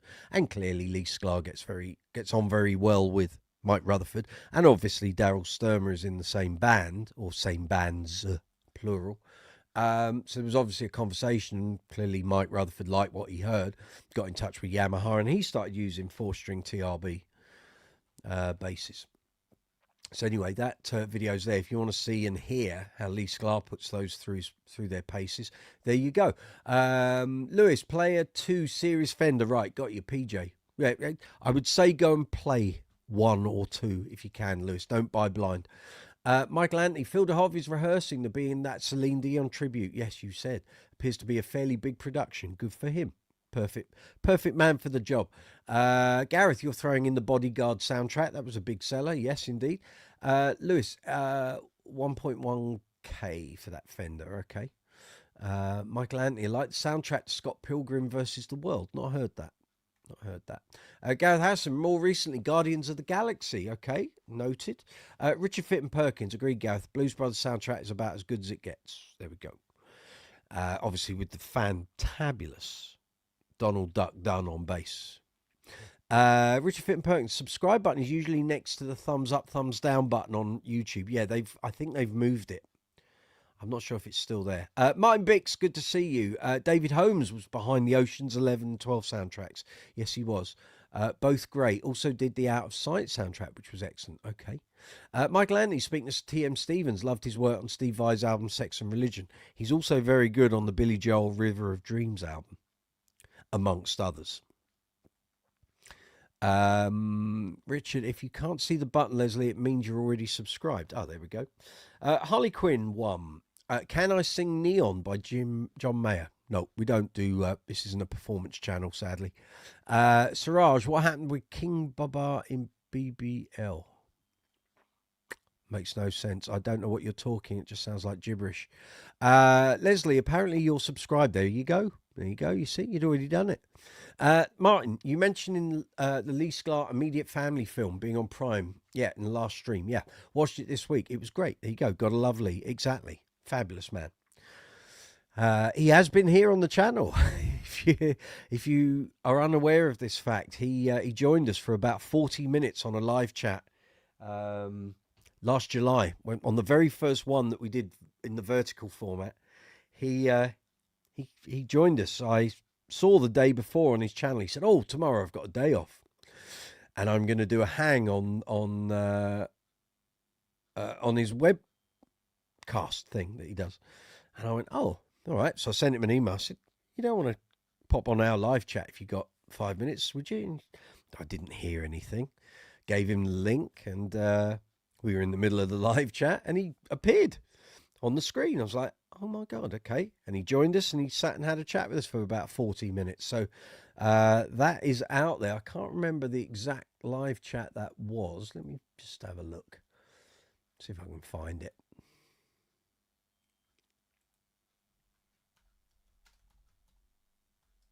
Helps if you can spell his name right, doesn't it?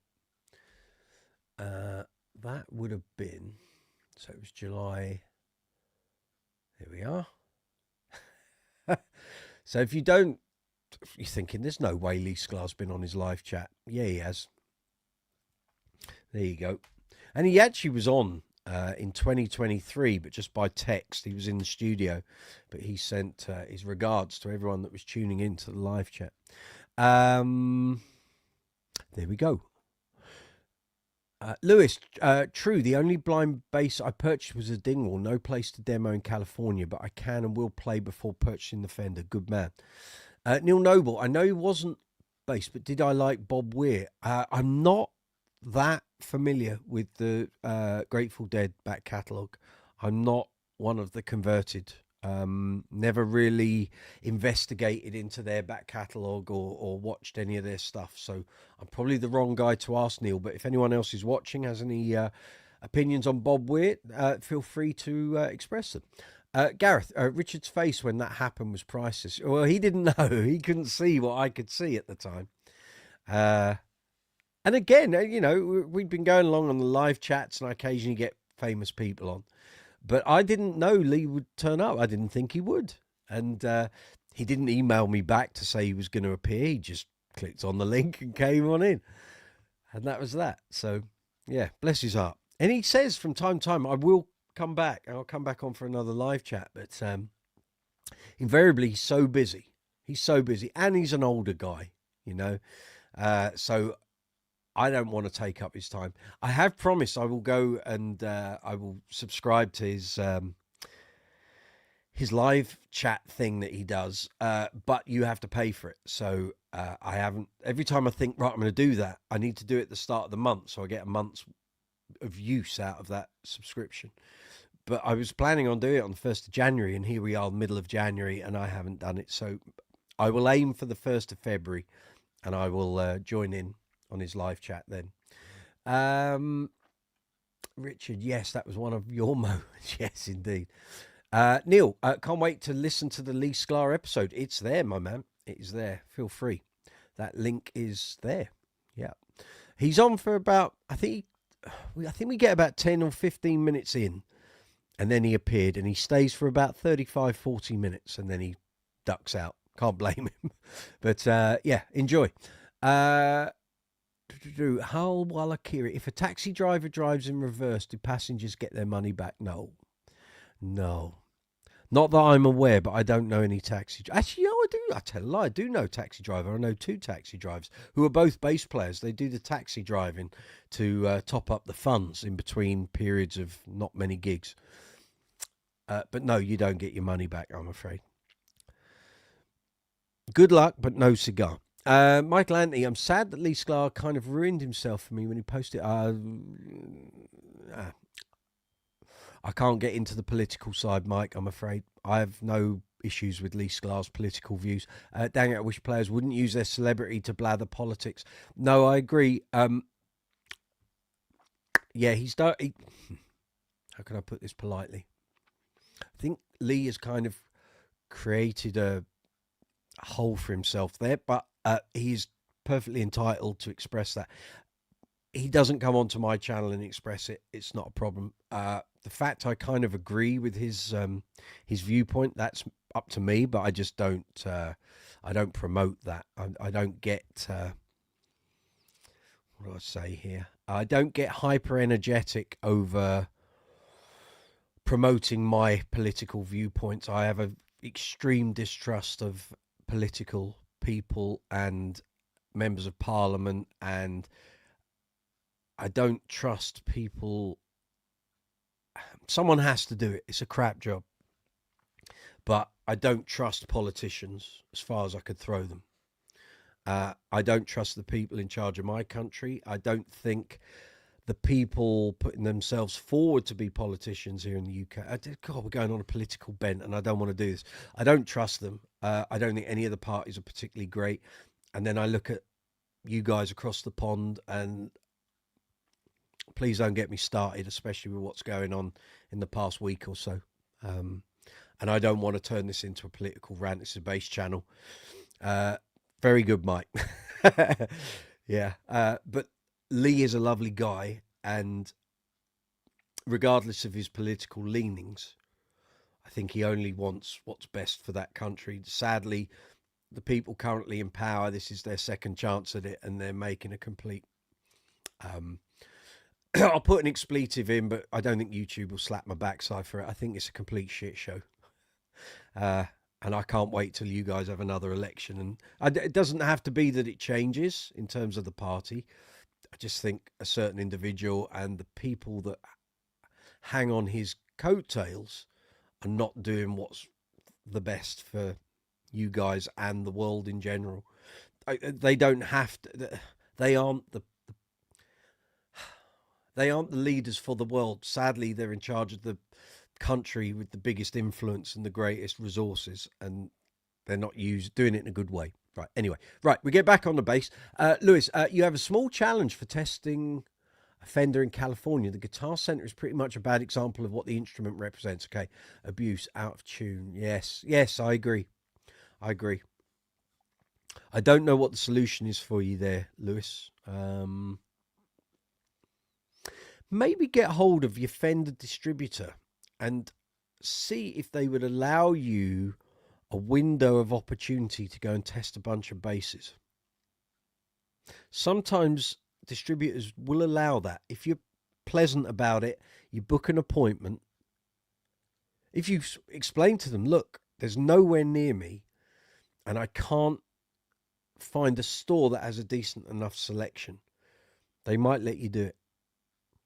I have known distributors over here, not for Fender, but for other companies, who will allow that sort of thing. Stacey, you love your Sklar. I bet you do.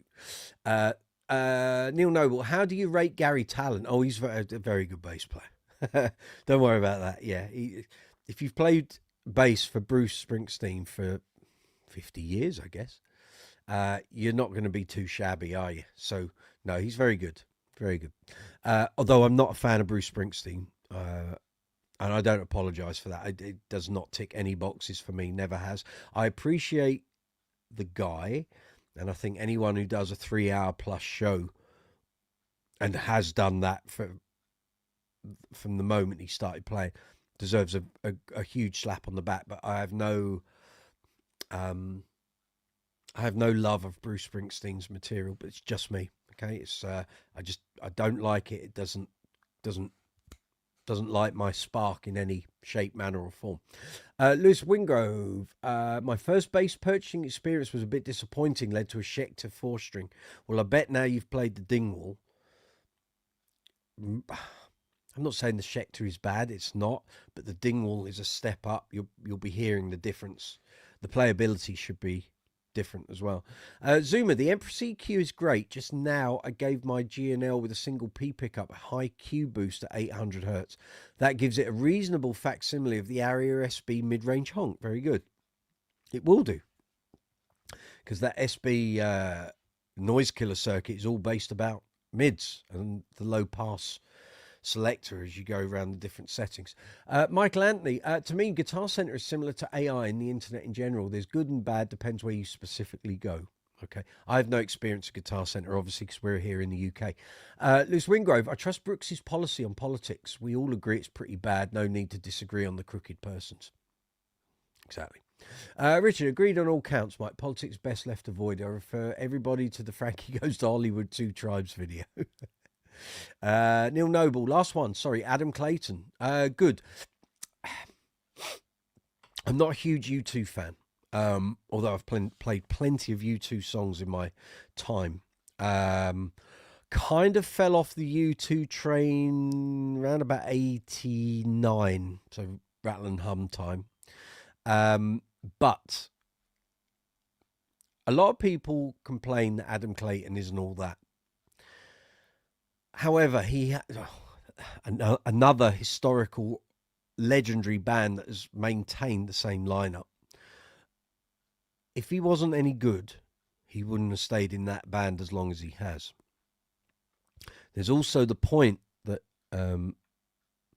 there are engineers and producers who have worked with U2 who have said you couldn't get another bass player into U2 to do what Adam Clayton does, and no one could do it as well as he does in that framework. Probably similar to replacing John Deacon in Queen. So Neil Fairclough is a personal friend.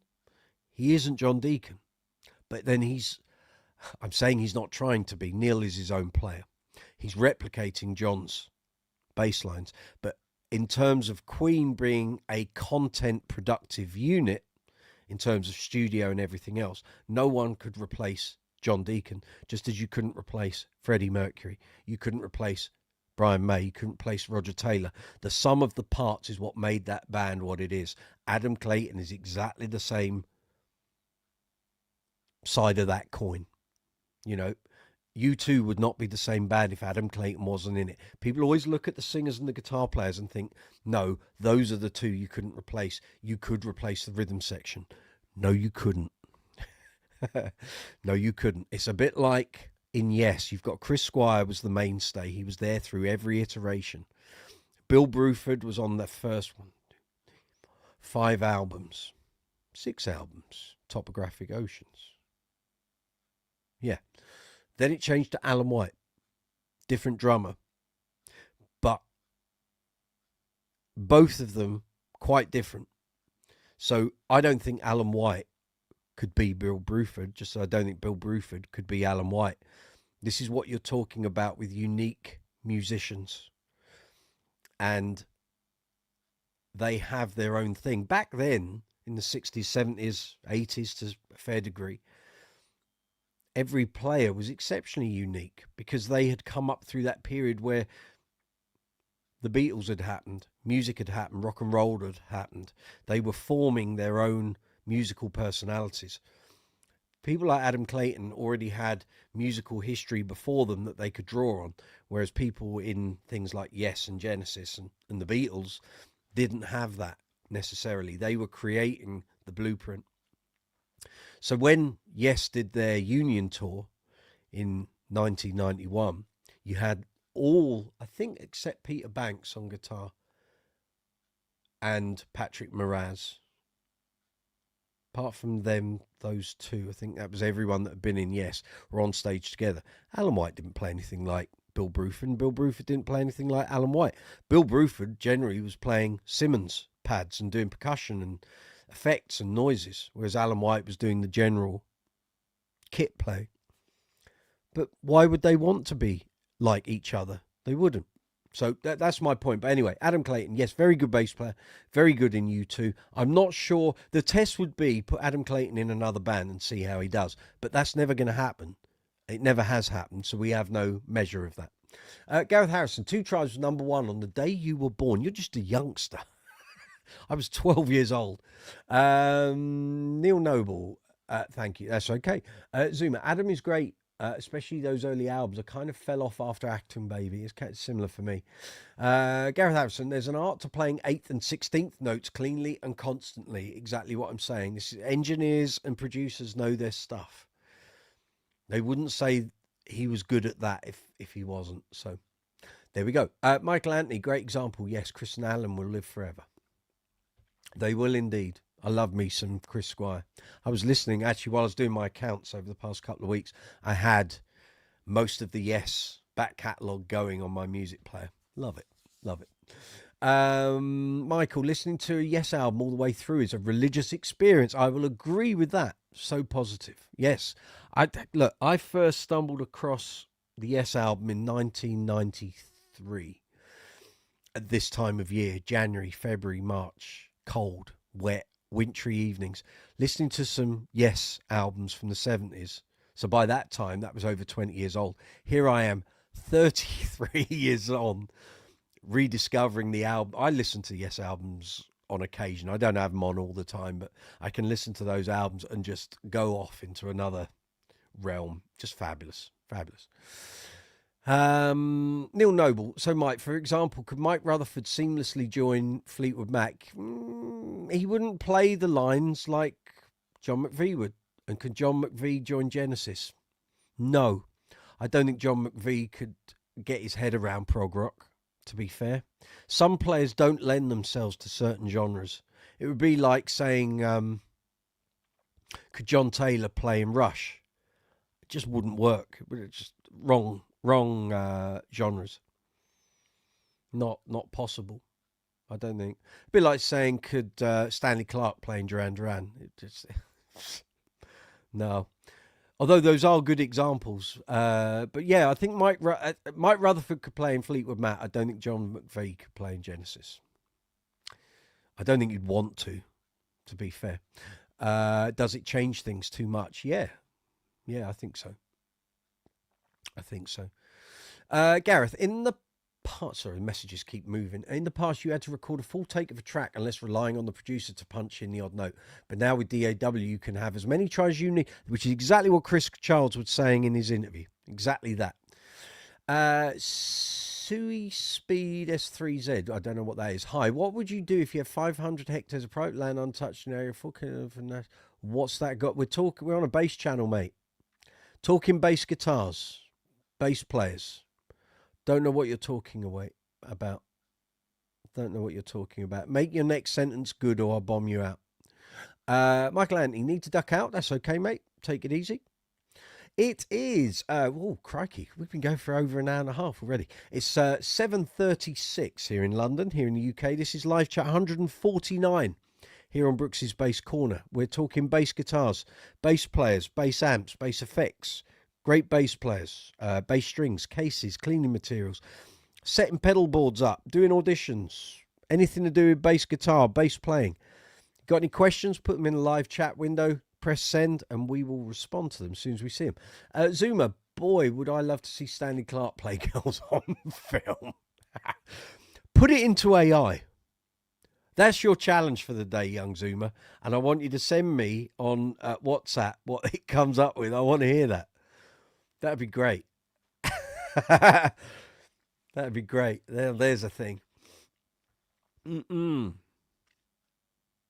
it all go doing his fast high octave playing?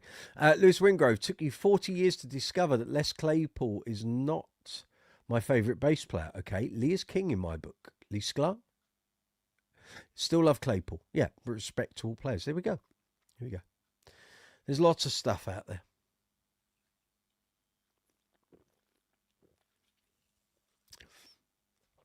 It's all good. So, if you've been watching the channel waiting for the bass demos, I'm really sorry. This week just ran away with me. The Chris Childs video took so much time. I didn't think I was going to spend that much time putting in all the extra post-production, but my Lord, it took a couple of days. I didn't get that finished till Tuesday. But we got there, and it's doing quite well. The shorts have been doing quite well for me as well. So thank you very much if you've been watching those, liking them, commenting them. I think there's about 6 shorts, 6 or 7. So thank you for that. Very much appreciated, of course. We got some messages on Bass Chat. Hold on. No reactions, not messages. Very good. If you're watching from Bass Chat, if you've ventured on, good to see you. Come on in. You're amongst friends. We're talking bass guitars, bass amps, bass effects, great bass players, bass maintenance, all of that sort of thing. Great albums with bass playing on. Great albums with great bass playing on even. How about that? But yeah, fire away if you've got any questions or comments. It's all good. Neil Noble, I like the chat about how different bass players can and can't fit in the different bands. Do I rate Yolanda Charles? I know Yolanda Charles. I've interviewed her twice. Yes, she's a great bass player. Very good. She does a lot of work. Yeah. Fine bass player. Zuma, I resemble that remark. I resemble that remark? Resent that remark. I've spent all week programming my drum machine for our video. I know you sent me the video. I'm looking forward to what surprises you have in store. It's great. Richard, Gareth Harrison, 2 Tribes was the first single I ever bought. You were 14. Crikey. My first single was Stand and Deliver, Adam and the Ants, April 81. I was 9 years old. Yeah. What a time. It was a long time ago. Neil Noble, what do you think of Yolanda Charles?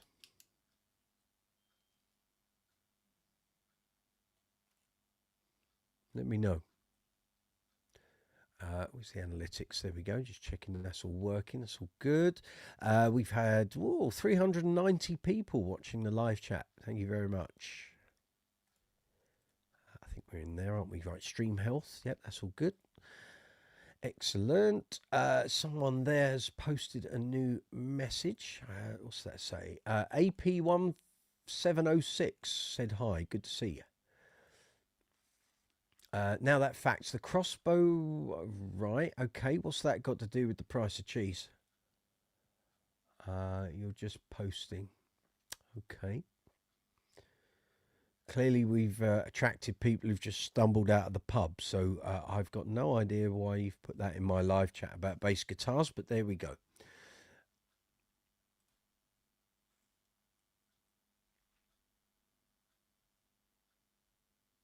I need to just go into there. Now, there we go. I need to like that, and I need to respond to your super chat. Oh, I can't respond. Right. Okay. I can give it a like. Thank you very much. I've just realised I haven't turned on the comments on the stage, have I? It's one of those days. It's been one of those weeks, I can tell you. Neil, I know Yolanda Charles from Paul Weller and Robbie Williams. I'm no expert, but she seems to play great with a cool image. I like her. Very good. Yeah, she has a very extensive career dating back to the early 90s. Again, Google is your friend on this stuff. So if you put Yolanda into Google, it'll tell you all the stuff she's done over the years. Okay, now that fact, you've got one more comment. We are talking bass guitars and bass players. If you're just going to keep putting in mindless twaddle, I'm going to block you. So make your next sentence a good one.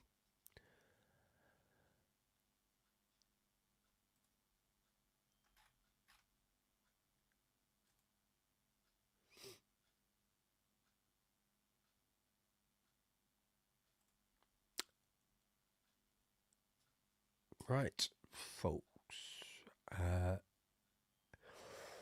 Right, there we go. That's all I needed to see. Tart. He's gone. Right, Yolanda Charles. This is Leslie. Good to see you. Yolanda Charles is awesome. Have had a couple of lessons with him, her. She's one of the best all-round players around. There we go.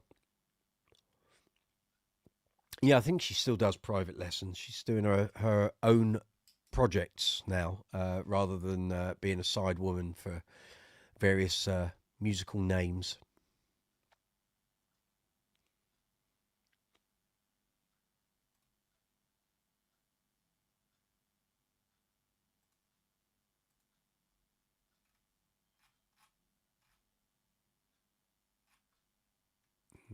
Let's just make sure that's...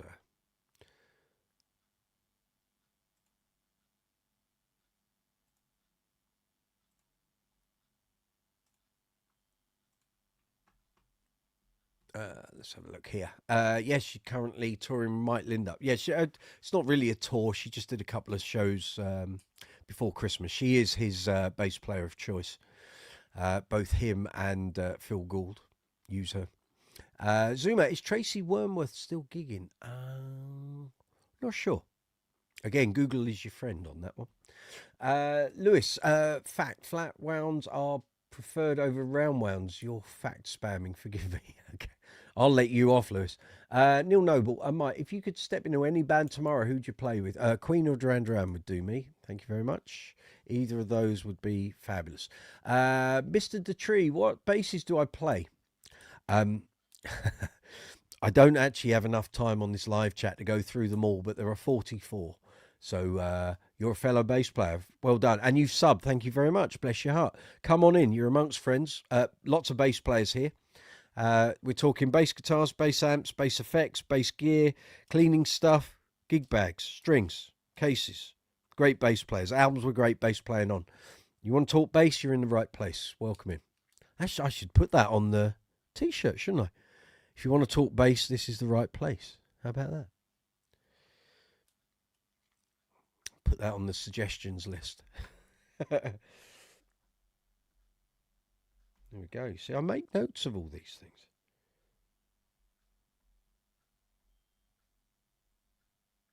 Helps if you can spell.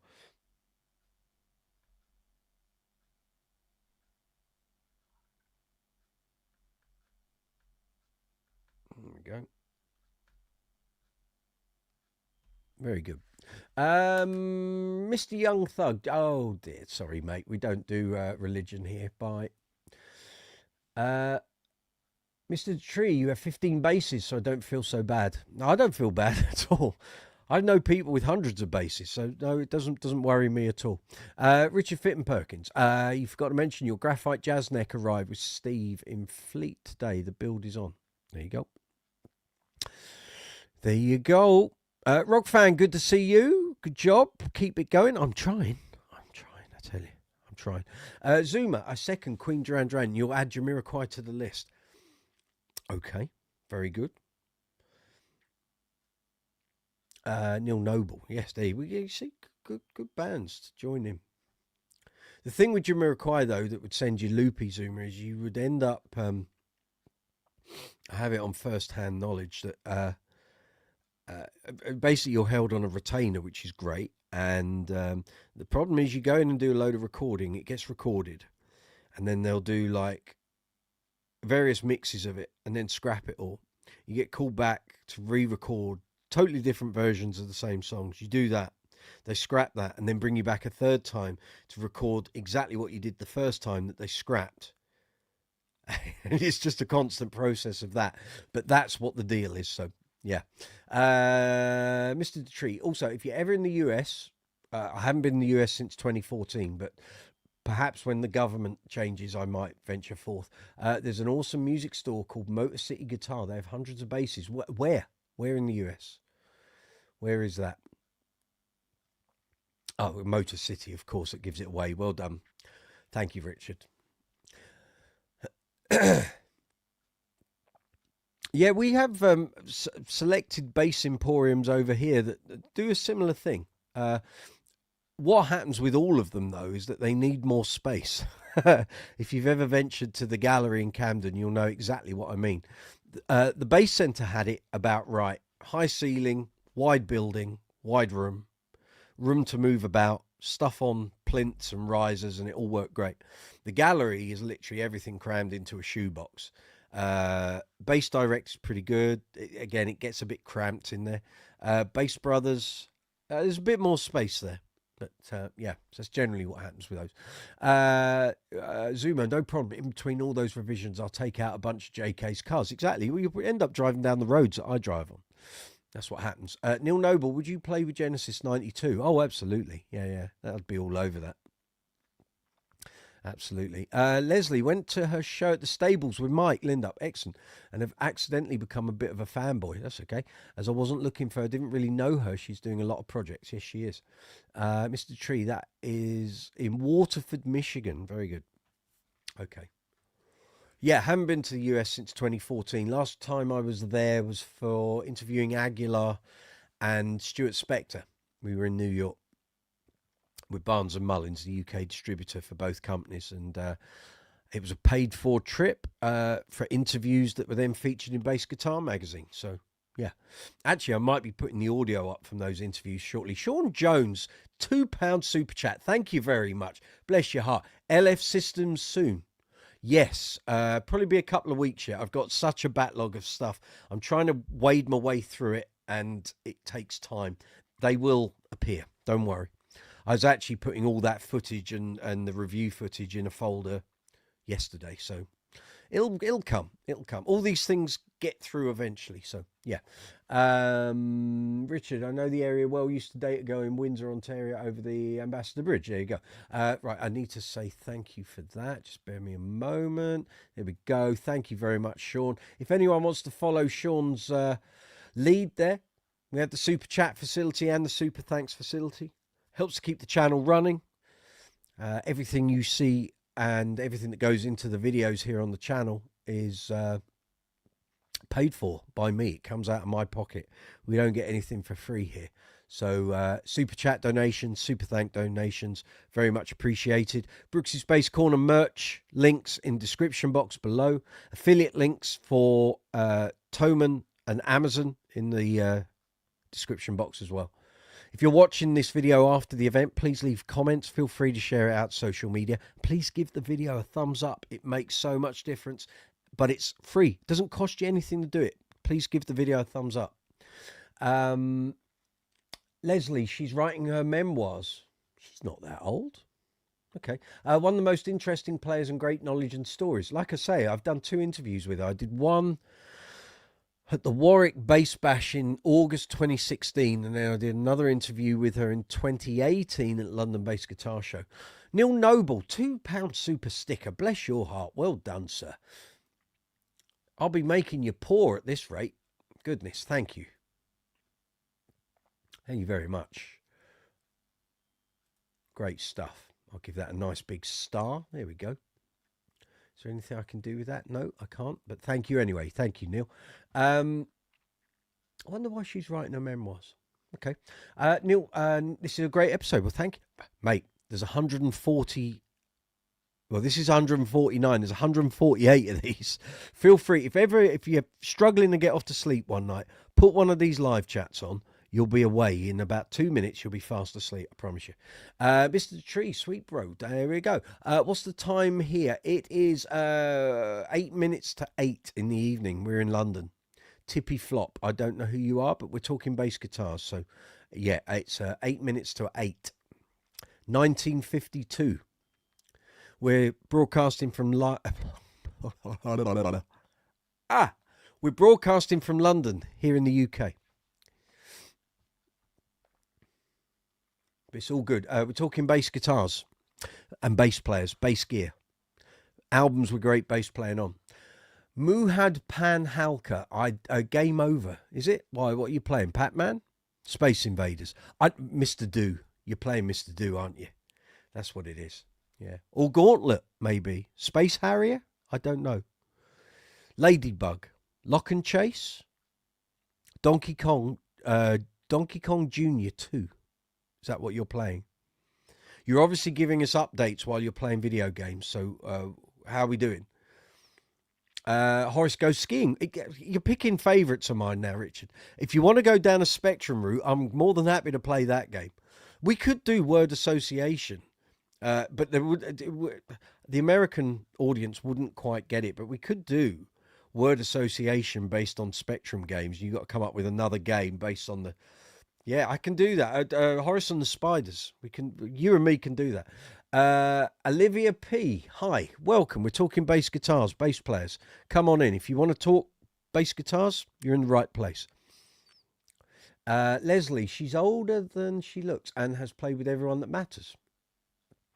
She turned pro at 19. Yeah, paced a load in her life. Yeah, absolutely. I remember seeing her play on... We used to have a Saturday comedy sort of variety show called Saturday Zoo on Channel 4 that Jonathan Ross hosted, and she was in the house band for that. But I saw her first when she played with Jimmy Somerville on Top of the Pops. I think in 1991 she was using a natural brown JD.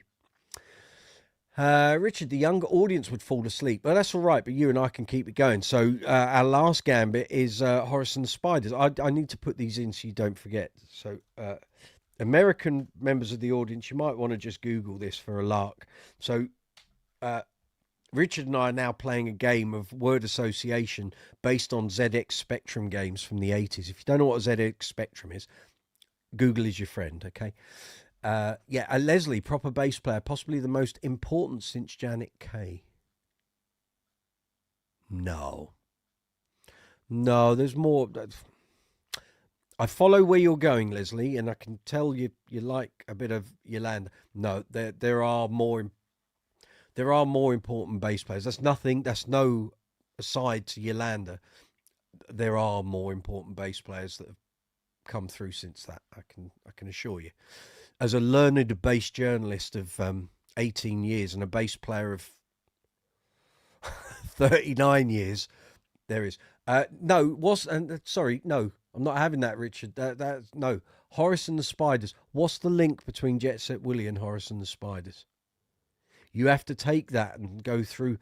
What's the link? Because they're not even made by the same publisher. Now you got to take that one back. I'll await your correction, Leslie. Yeah, correct. Jimmy Somerville, JD. Good night, mate. There's a lot goes on in there. No. Female bass players. Tina Weymouth.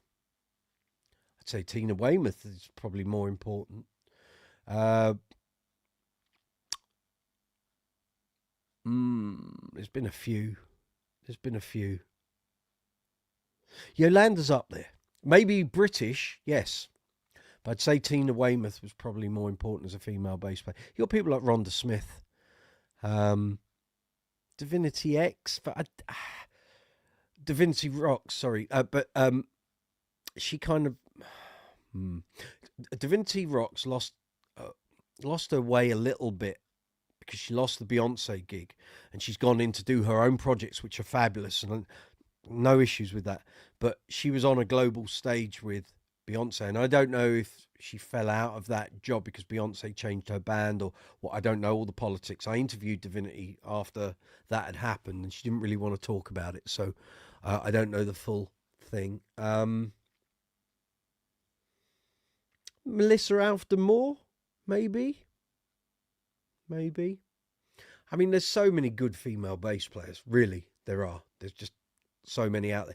The unfortunate thing is they usually get glossed over on the big jobs. I don't want to get into a sexist chat. That's not what this channel's about.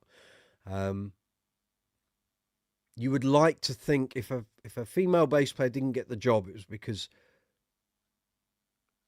there was simply just a better bass player and sexism didn't come into it. That's the way I would look at it, is that it doesn't matter what sex you are, you're the right person for the job or you're not. So yeah, that's the way I would do that. I didn't know the game. Yes, you did. I just said it. Oh, maybe you were going at it before I'd explained the rules. So that's the rules. So we are stuck on, at the moment, Horace and the Spiders.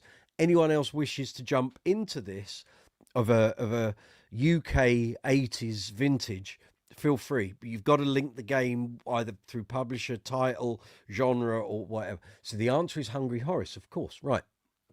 Very good. So it's now up to me, isn't it?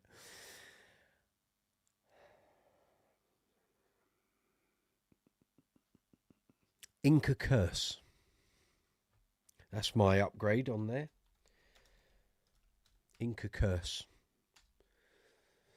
Leslie Mason, not great. Tina, not great. No, come on. Tina Weymouth, you're joking, aren't you? Talking Heads. Tina Weymouth is, along with Carol Kay, I would say the most influential two female bass players, potentially. I'm probably missing some out. Susie Quattro, maybe. But Tina Weymouth's certainly up there. Nah. Richard, followed closely by Frogger. I see you've missed your patch there. So Frogger would have followed on from Horace Goes Skiing because there's a Frogger section of it in there. Right, well, you've got to go from Inca Curse now. So there we go. Neil Noble, Kim Deal, yeah. She was only in the one band, though. But then Tina Weymouth kind of was, and Tom Tom Club was just an expansion of Talking Heads. But Leslie, Tina Weymouth couldn't hold a candle to Yolanda. She got more miles on the clock. There's probably more people around the globe, bass playing wise, or of a musical, what's the word, into music, would know who Tina Weymouth is than they would know Yolanda. Sad but true. I bet if you went into, I don't know, go into a shop that sells basses and say Tina Weymouth, and people go, oh, Talking Heads, yeah, great, yeah. And then say Yolanda Charles, and they'll probably go, who? But that's not a slight on Yolanda. That's not what I'm saying at all. Yeah, there we go. Anyway, you meant Carol Kay. Right, got it. Tina Weymouth doesn't have the breadth of ability. I think you need to do a little bit more research, young man. Check out some Talking Head stuff. I mean, there's quite a gamut of stuff there. Bear in mind, Talking Heads was really a period of about 10 years, whereas you can go on a YouTube and look at Yolanda's output for the past 30. And I'm not really sure what Tina Weymouth has done since. I think after Talking Heads kind of sort of, I don't know if it's self-imploded or just sort of stopped working. I'm not sure what she's done musically since, but anyway, these are all points of conjecture. That's what this channel's all about. Machu Picchu. Oh, no, it's got to be a game. What's Machu Picchu? I've never heard that as a game on the Spectrum. No, so you've now got to suggest a Spectrum game that's linked to Inca Curse, either by publisher, title, or genre. I'm going to test your knowledge, Richard, because I'm quite a Spectrum aficionado. So,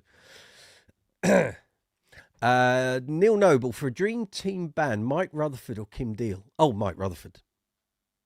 Goes without saying. But that's, again, just my opinion.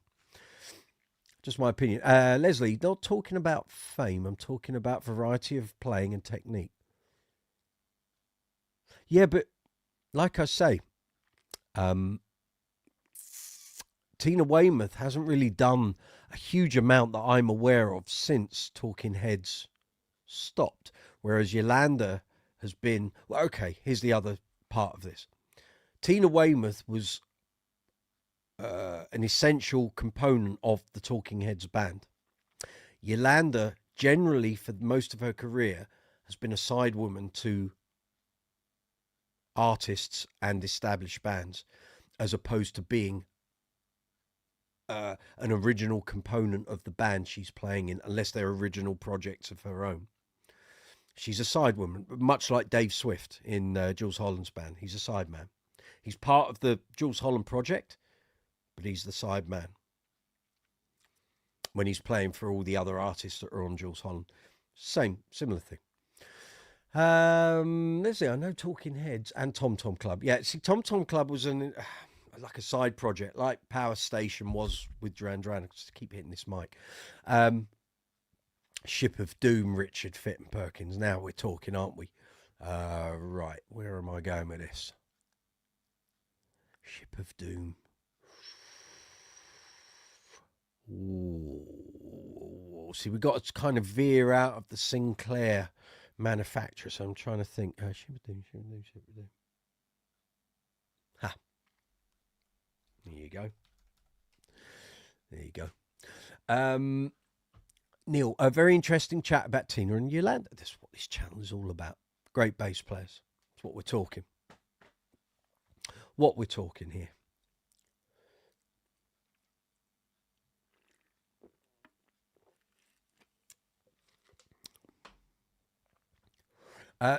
Tina only got the job because David Byrne was her boyfriend. They didn't even have a bass player, couldn't even play it first.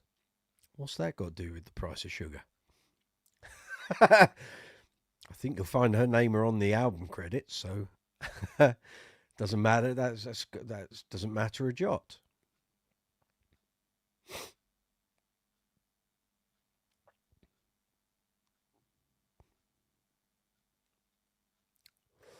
Michael, you're back. Brilliant stream. Thank you very much. It is 4 minutes past 8 here on Brooks's Bass Corner. It's live chat 149. 149. And if you count up all the impromptu live chats, we've probably broken the 200 mark. I should count all those up one week and get the figure correct. But yeah, come on in. We're talking bass guitars, bass effects, bass amps, bass gear, cleaning and maintenance. We're talking famous bass players. Richard and I are having a very peculiar game of word association based on ZX Spectrum games from the 80s. And it's all go. It's plenty of chat going on. So quite fabulous. Well done, gang. That is starred. That's done too. And that's done too. Excellent. You believe a side player is more versatile than most band players. Yeah, there's a degree of that. There is a degree of that, but then again, side players generally, unless you're Nathan East, don't get involved in the songwriting, don't get involved in the orchestration and arrangements of material. You come in, you play it, and you go. Or if it's a live thing, again, you turn up, you play, and you go. whereas players that are part of the project, part of the band, it's a different different dynamic, of course. 149, you're in syndication. No. It's just a weekly exploration into the world of bass, Mike. That's what it is. You know a good number of pro bass players. Yeah, likewise. Likewise.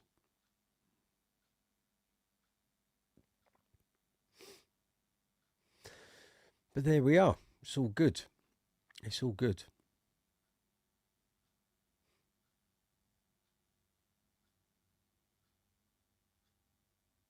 I'm just waiting because messages keep going so quick. I can't keep up on the chat window.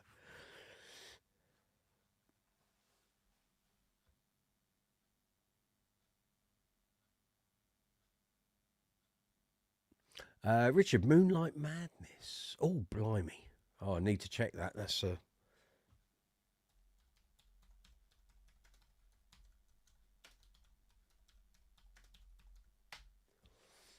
good Lord, I remember that. By Bubble Bus Software. Now. Yes. Fabulous. Great. Possibly in my top 3 games on the Spectrum. If you use Spectrum emulators or you've got one of the Spectrum machines, Starquake is essential. You don't agree that writing necessarily makes you a better bass player. Okay. It's all right. I think we're gonna agree to disagree here, so it's fine. It's fine. No problem. Joseph Planey, oh dear. Bye. There we go. Neil Noble, do I know of Paul Denman? Yes, Sade's bass player. Very tasteful. Very tasteful. A Music Man Stingray user of some years, decades. In fact, has he ever played anything else? I'm not sure. I'm not a huge Sade follower. I don't know. Leslie, Tina is just in a famous band. She couldn't do the Hans Zimmer stuff. Yeah, no, she probably couldn't. Michael Anthony, curious, what would you say is your primary platform for your stream? I realise I'm a dinosaur for watching YouTube. I've put all my eggs in my basket over the past 12 months. I haven't been cultivating the Instagram platform because I was struggling to make it grow. Facebook, I tend to prefer using Facebook than Instagram when I've got stuff to post. I find Instagram, I'll tell you what really annoys me with Instagram is every day my followers number goes up and down like a tart straws.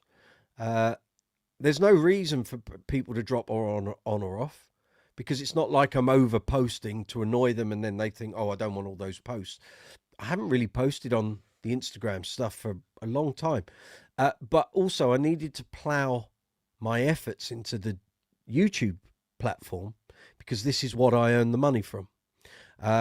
And there was also a thing at the start of last year where it was considered by a lot of the YouTube education channels that achieving a lot of views through other platforms coming into your YouTube video detracted when it came to the YouTube algorithm pushing your video out because external views were confusing it. I don't know if that's still the case or not. It might have just been a load of old guff. I don't know. But it might have been, it might not. So I just basically, I use Facebook for Brooks's Bass Corner when there's stuff that needs posting and I want it out quick. But the speed that the Facebook algorithm presents stuff to followers of the channel is so slow. I just don't put anything that's time sensitive up on there anymore, really. I do it all via the community post here on YouTube, which is much quicker. It's instant. And if people are following the channel, they get the alert. If you don't subscribe, you don't get those alerts. So again, that's a reason to subscribe to the channel. But regulars here know I just view the subscriber number as a vanity metric. You know, the most watched videos here on the channel don't even compare to the number of subscribers. And yet I know certain channels with huge numbers of subscribers, but their videos don't get anywhere near their subscriber number. So it's like, well, what's the point? The sooner, for me, the sooner YouTube does away with subscriber counts, I'll be a very happy man. I don't see any point in it anymore. You don't have to be subscribed to a channel to watch a video. So kind of what's the point? So yes, that's the answer to that, Mike. YouTube for me. That's where I'm focusing all my efforts at the moment. There was a thing about 6 weeks ago, I think it was on Think Media, and they said you are better off cultivating your YouTube channel and getting the wheels of motion and momentum on that working for you, and then go back to increasing your Instagram and, Facebook following. Zoomer, come on now, Neil. Paul D is amazing. Neil? Yeah, there we go. So I got the burps from a fizzy pop. Yes, Leslie, good debate. Well done. Good stuff. Michael Anthony, cool. Zoomer, Gaylan Dorsey. Well, could I forget? Yeah, but we did give her some airtime last week. We were talking extensively about her album last week. Wizard's Lair, okay.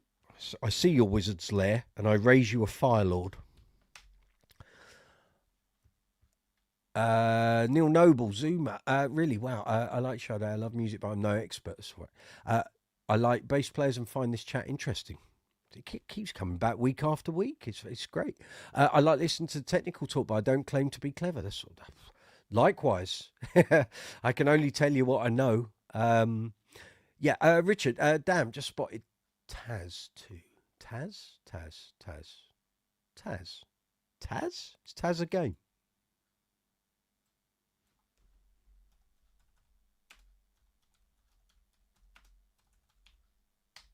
Taz. I don't know what that is. What do you mean? Taz?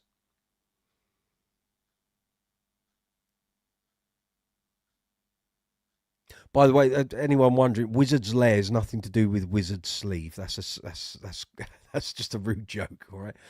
Wizard's Lair is a game on the Spectrum, a very fine game as well. But yeah, don't get the two confused. Whatever you do, it was yeah. We'll keep Commodore on a separate. That's another time. But yeah. Zoomer, so enlighten me. How is the editing going on last week's masterpiece? Where are we? Do I need to give you any more detail out of vidIQ, or are you good with everything I've sent you? I sent you quite a lot the other day, didn't I? It was about 10 screenshots. Might have been more, actually. Okay, you'll raise me a Minnesota Fats, Paul. What's that?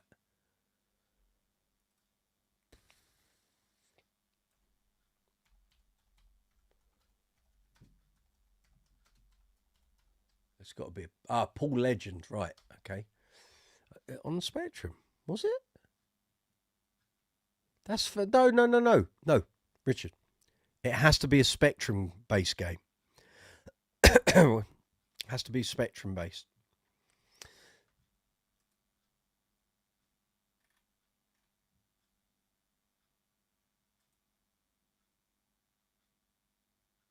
Here we are with goods.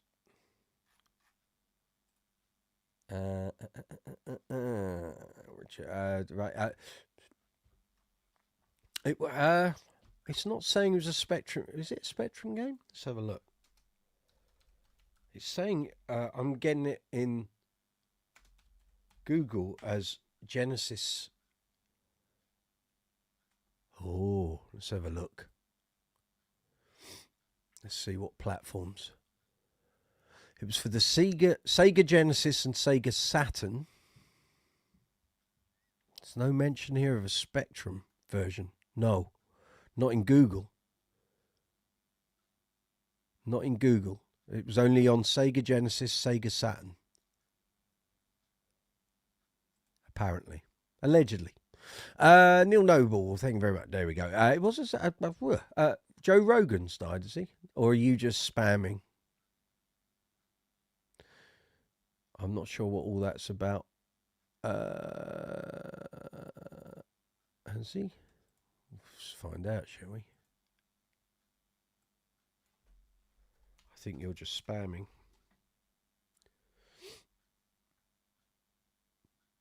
No, he ain't died. I think you're just spamming, mate.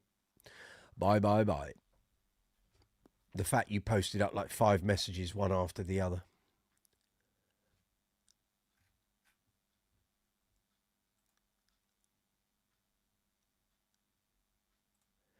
Let's just quickly check everything's working. I hope it is. That's all good. And we're good on there. That's fine. And that's all working. So that's fine. And we want that. Let's just check the community tab. Occasionally we get messages during the live chat. So there he is. You know it.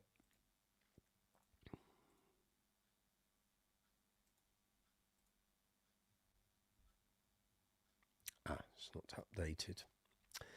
We'll just quickly check the stream health as well.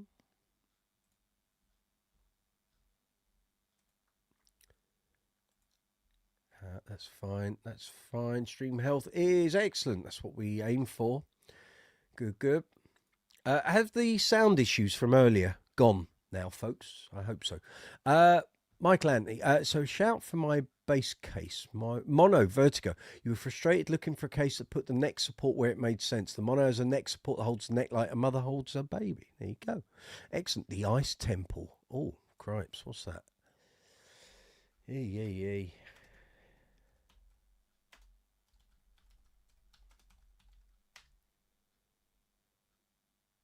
Ooh. Right. Okay. By Bubble, but you're on the Bubble Bus vibe, aren't you? Here. Let's see.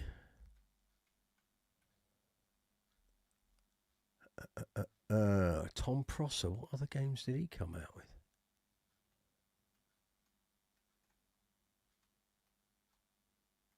Oh, crikey. Okay. Ha. Okay. Well, that's easy then. I can go for that. Right, very good. Leslie, sorry, bro, not letting this go. Do you think Tina could play with any other than Mick Jagger? I'm not going to get into an argument with you. So, yeah, I mean, technically, Yolanda is a fine studio live side woman bass player. And she's had great exposure in her career. The artists she's worked with and has been outstanding. I wasn't going to start an argument over it. So potential that I might have to interview her further down the line. I'm always wary when people are going for it in these sort of things because usually there's a vested interest which can come back and bite me if I then have to do an interview with that person further down the line. So at that point, Leslie, I'm out of the discussion. Sorry.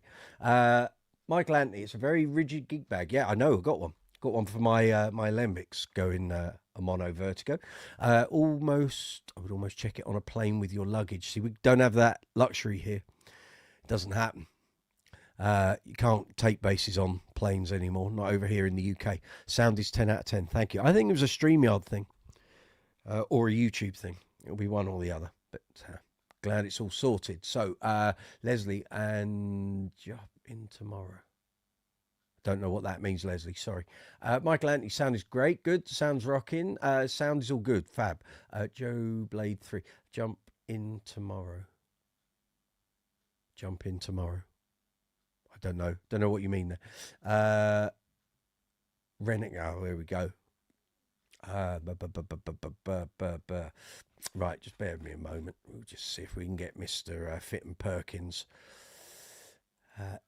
here. Let's try and throw you.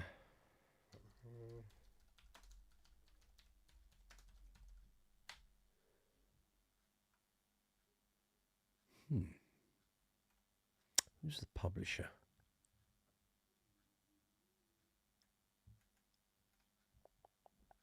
go. It was with Imagine. It was with Imagine, wasn't it? Yeah. Oh, I can go with that. There we go.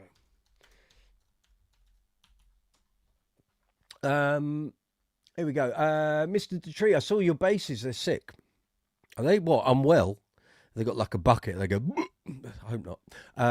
Thank you. I have no dog in the fight, fella. That's all right. That's all good.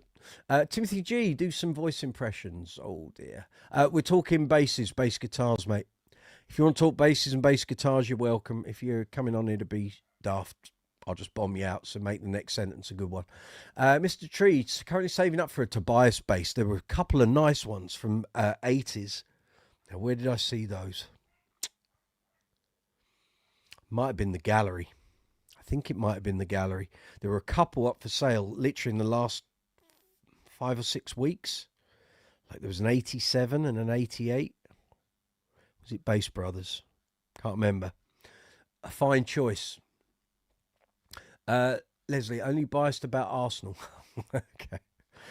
Oh, actually, let's just check on that, shall we? I don't know what the score is currently.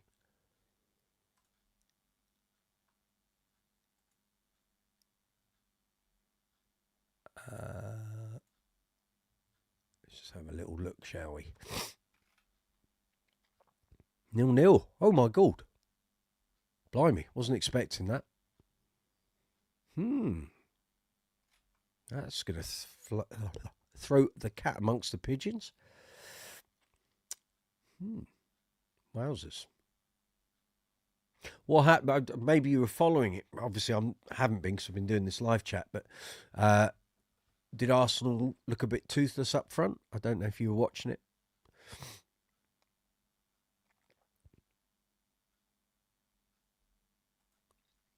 Right, let's have a look here. Oh, crikey, it's all gone mental. There we go.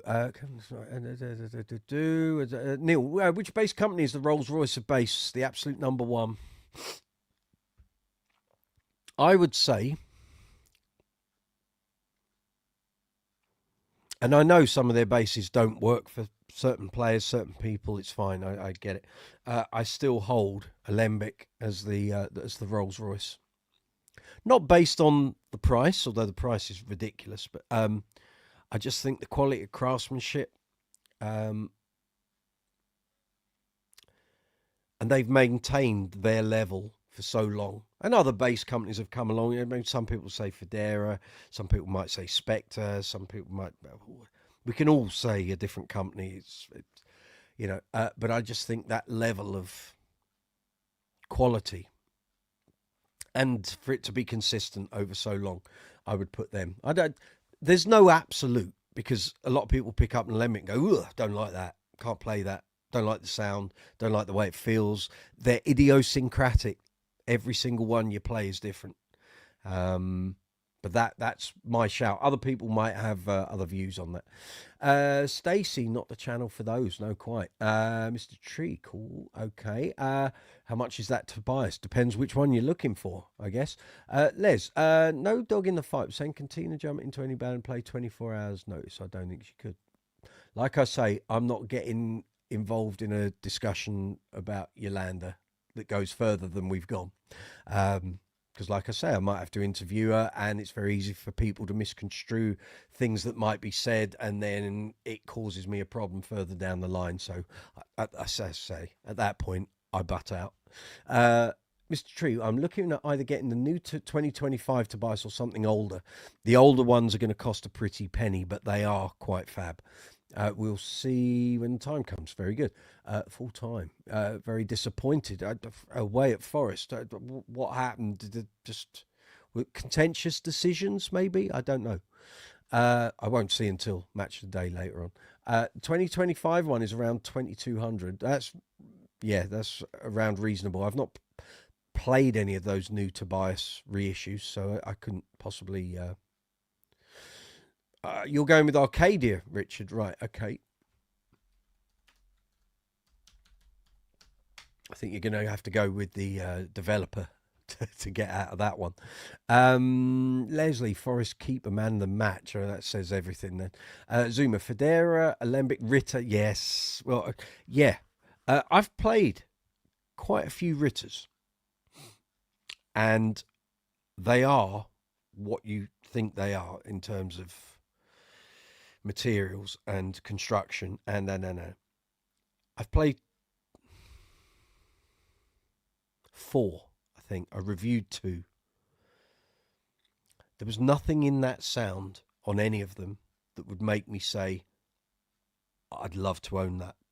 They were lovely to play, and the finishes and the exotica about them, fabulous. But I wouldn't put them in the same bracket as Alembic. I know, I mean, price-wise, they're definitely there. But I just think that there are things about Alembic basses that make my jaw hit the ground. I couldn't say that about a Ritter. Not that I've played. Neil Noble, Alembic. Wow, interesting. What would you say, Neil? Because I know you're sort of garnering our knowledge and learning as you're going. What would you say is the Rolls Royce? Kyan, you need any mods? I'm mod on few people, so I am experienced. Mods? What do I want a mod for? I don't know what you're implying, Kyan. Mr. Tree, Alembic, they are legendary. Mark King and Stanley Clark, and I think Lewis Johnson did play one. Michael Anthony, I've never touched a bass that cost more than 2.8. That was a Spectre and opted for your Lakeland, which cost 18. I'm afraid of trying a boutique bass that cost... No, it's worth trying these things, because sometimes you'll play them and think, I don't see where the $4,000 is going. And it's a good thing. I mean, when we used to do review days at some of the bass emporiums, and there are things with hefty price tags. Like, there was one I played, it was like $8,000, and I remember looking at it going, I cannot hear, feel, or see where that $8,000's going. Yes, it's all very nice, but there's nothing in the sonics of it that's exciting me, would make me want to play it. But some people are willing to... there was a definite thing from about 2010 through to about 2015, 2016, where everyone wanted Federas constantly. You had people at the bass schools, 18, 19-year-olds, either wanting Federas or buying Federas. And then there was a glut in the second half of the 2010s of Federas going up for sale secondhand, where people were buying them, realizing they probably weren't the greatest bass they were ever going to have, and realizing they could probably do something better with that money. But I remember doing loads of gigs in town, and you get like young 20-year-olds with a Federa in a gig bag where they couldn't play. It was like, well, it's all fine and good having something of that ilk, but if you can't actually play, it's kind of in the wrong hands, but it's a lot of money in the wrong hands. So then you kind of think, well, maybe a £1,000 bass instead of a $6,000 custom might do you better. But each to their own. You know, if people want to spend that money and they've got it, you go right ahead. But yeah. But no, Mike, go and try some $4,000 plus basses, and you might be surprised not how bad some of them are, but that they don't necessarily push all your buttons. And that's where custom builds come in, because if you're going to go down the route of a custom build, you need to know what you want before you go into the process. And even then, you can be constantly at the luthier's door, and it still might not come out the way you think or the way you want. You're afraid it would ruin you for others. No, it's experience, isn't it? You can't... It's hard to have an opinion on something if you haven't played it, which is why when people say on here, what do you think of this or what do you think of that? If I haven't played it, I'll tell you I haven't played one. I couldn't tell you. I don't know. Which is where writing for magazines was always a good thing, because stuff came through at such a rate. And invariably, if I had, like when we used to get newer Stingrays and stuff from Music Man, and then they started doing 2 pickup versions, the custom, the anniversaries, and I had older versions that I could compare and contrast with. so I can give a reasonable opinion on something. Say, well, the 2 pickup one sounds good, but it sounds better when it's just the one. You know, the additional pickup doesn't necessarily help that bass. So all those sort of things. Leslie, can't see past anything that doesn't have Fender. Ah, oh well. Not tripping you up, but fair enough. Right, okay. Each to their own. Everyone has an opinion. So there's so many messages. It's great. I'm good for now, Zuma. I'm hoping to have something for you to look at tomorrow. Okay. I won't be able to respond to it until I get home tomorrow evening from Mum's birthday. So just bear with me tomorrow. And as soon as I can get, well, it might be while I'm there I can have a watch, but I won't be able to do too much because we'll be in party mode. Neil, I'm intrigued you both say Alembic, Federa and Ritter also. Interesting. Well, what were you going to suggest? What's your take? What would you think? Mr. Tree, the 2025 reissue Tobias, or rather decent instruments, yes. Played the classic a couple of times before and I loved it, but yes, the older Tobiases are definitely a pretty penny. Yeah. Would love to play one someday. They do turn up occasionally. The thing is, they weren't made in huge numbers. They really weren't. And people who have them tend to keep hold of them, so you don't get an opportunity to buy them very often. Richard, wacky waiters. Cripes. Let's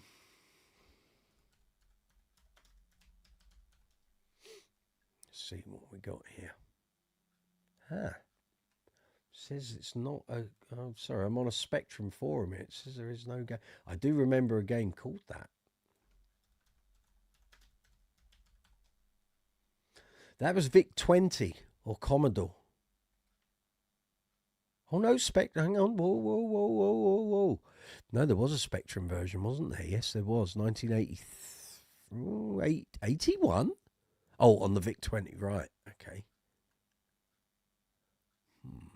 Oh, well, I mean, if we're on there, then that's easy. There you go. I think he was offering to be a moderator. Well, he can keep offering because he won't be. Leslie, I live around the corner from Andrew Cumming. Yeah, right. Anaconda in North London. How do you rate them? Love Anacondas. Love them. He's the cousin of Dave Ital, and he's also the cousin of Margarita Taylor, the DJ and presenter. Yeah, love Anacondas. I've contemplated buying several of his instruments on several occasions, and I wanted to buy one of the Essences, but I've already got so many jazz bass and super jazz basses. I really don't need another one, and I'd be buying it just to have an Anaconda. So that's the situation with that. But I love Andrew's work. It's quite fabulous. Very good.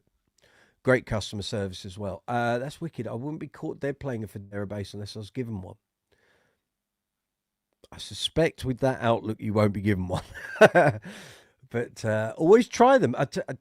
I will say, and I'll put it on record, and I put it in the review when I wrote it, the best Federa bass I've played was the cheapest one I've played. At the bass, a Bass Direct in 2018. I think was it an Emperor? It was the cheapest one. It was about $4,000. And it felt and played and sounded like the best Federa I'd played. But there we go. Neil, I chose Alembic. Phil Lesh, John Entwistle, Mike Rutherford. Good enough for me. I like the look of them too. Never heard of Alembic before this channel. Right, let me just give you a little video here.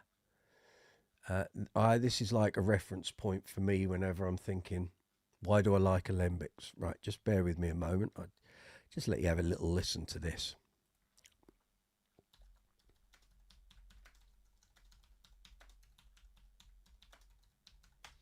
Two seconds.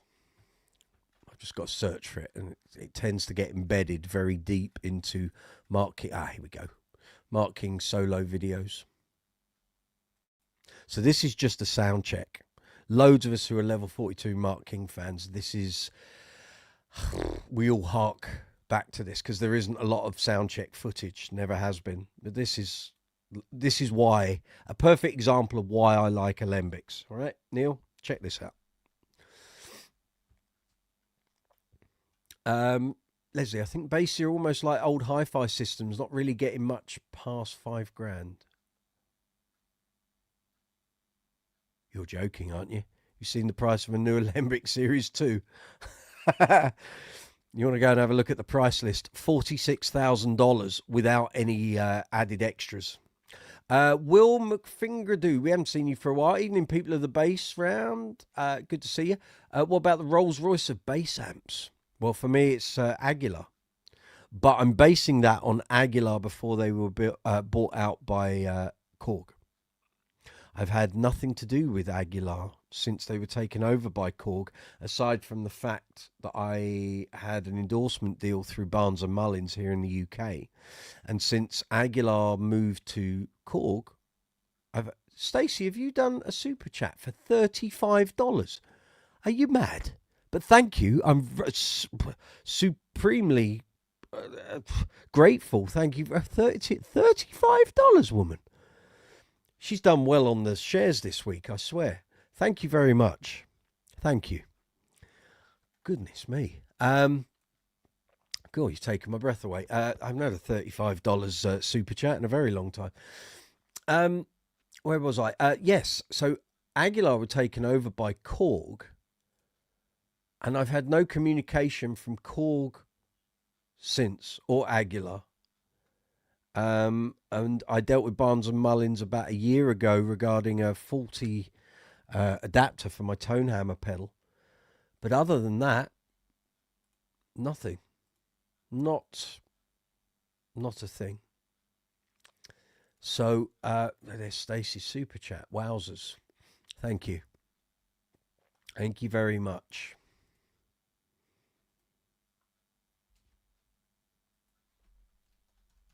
Thank you.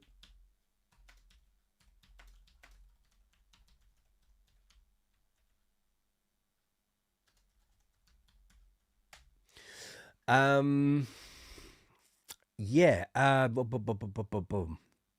Yes, so I've had nothing to do with Aguilar since. That doesn't mean I don't still have an endorsement, but to be honest, I'm really not using the amps that much these days. I'm so much of my work is on IEMs. But if things change, or the band I'm in wasn't around, or we weren't, or I moved projects or whatever, maybe all the amplification would come back out. But for me, the Rolls Royce, I still think the best bass amp is the DB751. I've not heard another amp change my mind. So until I hear one and think actually that is better, I couldn't say it was anything else. But I think the DB751, then take your pick of cabinets to get the tones you want. But I'm very happy with the SL212s. If I had someone doing all the lifting and I was doing a tour, I'd have 412s, DB 412s probably. But for self-employed, you want amps and cabs, you've got to carry them. SL212s will do for me. Zoomer, VIC-20 sounds familiar, but I don't recall the Spectrum system. VIC-20s were the forerunner to Commodore 64s. Spectrum is the UK microcomputer that was in competition with Commodore 64s. Zoomer, you and I will have a chat about this. And in fact, that's it's another series that you and I can do. You can put up a Commodore 64 game, and I'll put up a Spectrum game. We can. I'll initiate you in the world of Spectrums. You'll love it. There's Stacey's super chat. $35. Thank you. I've bowled over. Leslie, no Dave Vitale, guitar player. Done loads of stuff. Works on a lot of same stuff that Yolanda would work on. A lot similar circuit of players. Winston Blissett, all those guys. Mr. Tree, I have a 97 Ken Smith burner, very nice. Also, Mark King is a legend, indeed. You see him locally at gigs on the Dave Vitale, yeah. Les, I meant that you don't get much extra once you pay $5,000. No, I wholeheartedly agree. The most I've ever paid for a bass is $3,500, which I paid last year for a Spectre NS2. Zuma, she's mad in the best possible way. Michael Anthony, 40. I can't believe them. $49.99 super chat. Folks, you're going to make me blush soon. Stop it. No, don't stop it. It's great. Thank you. I assume you like being on the live chats. Thank you so much. Yeah, I bowled over.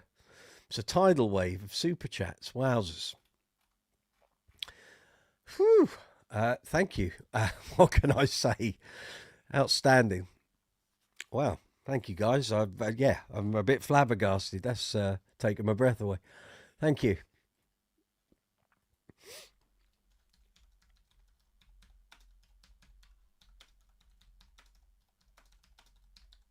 Wow. Ooh. It's a heady night on Brooks's Space Corner. Live chat 149. Oh, my goodness. Wow. Thank you. Yeah. Wow. Okay. That's just throw me a complete curveball. Leslie, in terms of quality performance, yes. Yeah, I'd say round about 5K is about my level as well.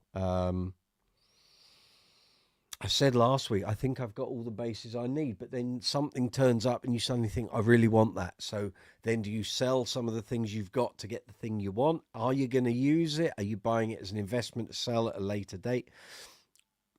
All those things. But no, I've not paid more than 3.5 for, that's the most expensive. But I do always say everything I've bought comes out in one way or another. Even if it hasn't been out for a while, there'll be a project I can use it on. I mean, recently I was taking the T-bass back out on some gigs. The Alembics come out, the Bootsy bass comes out, the Dingwall comes out. You know, I don't just take the same two basses all the time, unless it was I was doing like when I did the bass string experiment, and that was one bass with one set of strings. But wow, Michael Anthony, wowzers, outstanding, good work, sir. Stacey, I like the idea of you getting at least $20 after YouTube gets their take. Well, thank you. For those who don't know, so here on the YouTube platform, ad revenue, merchandise bought through the YouTube store, not bought through the links that are in the description box. When you use description box links, I get all the affiliate commission. When you buy through the merch, Richard Fitton Perkins, £20. Thank you very much. Wow.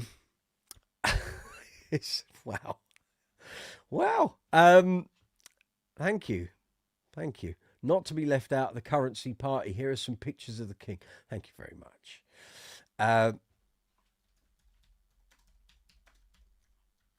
What was I saying? I'll get back there in a second. What was I saying? About that. Right. Yes. So when you guys give me super chats and what have you, I get 55% of that. YouTube takes 45%. If you're paying in dollars or whatever, obviously there's then the conversion rate.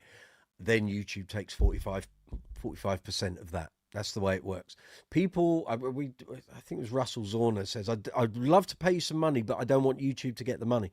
Unfortunately, it's my platform of choice. YouTube pays the most money out of all the platforms, regardless. Better than TikTok, better than Instagram, blah, blah, blah, blah. This is the platform of choice. So until there's another platform that pays better, this is the home of Brooks's Bass Corner. But it's their rules. I have to go by they've set the rules. This is the rules you play by.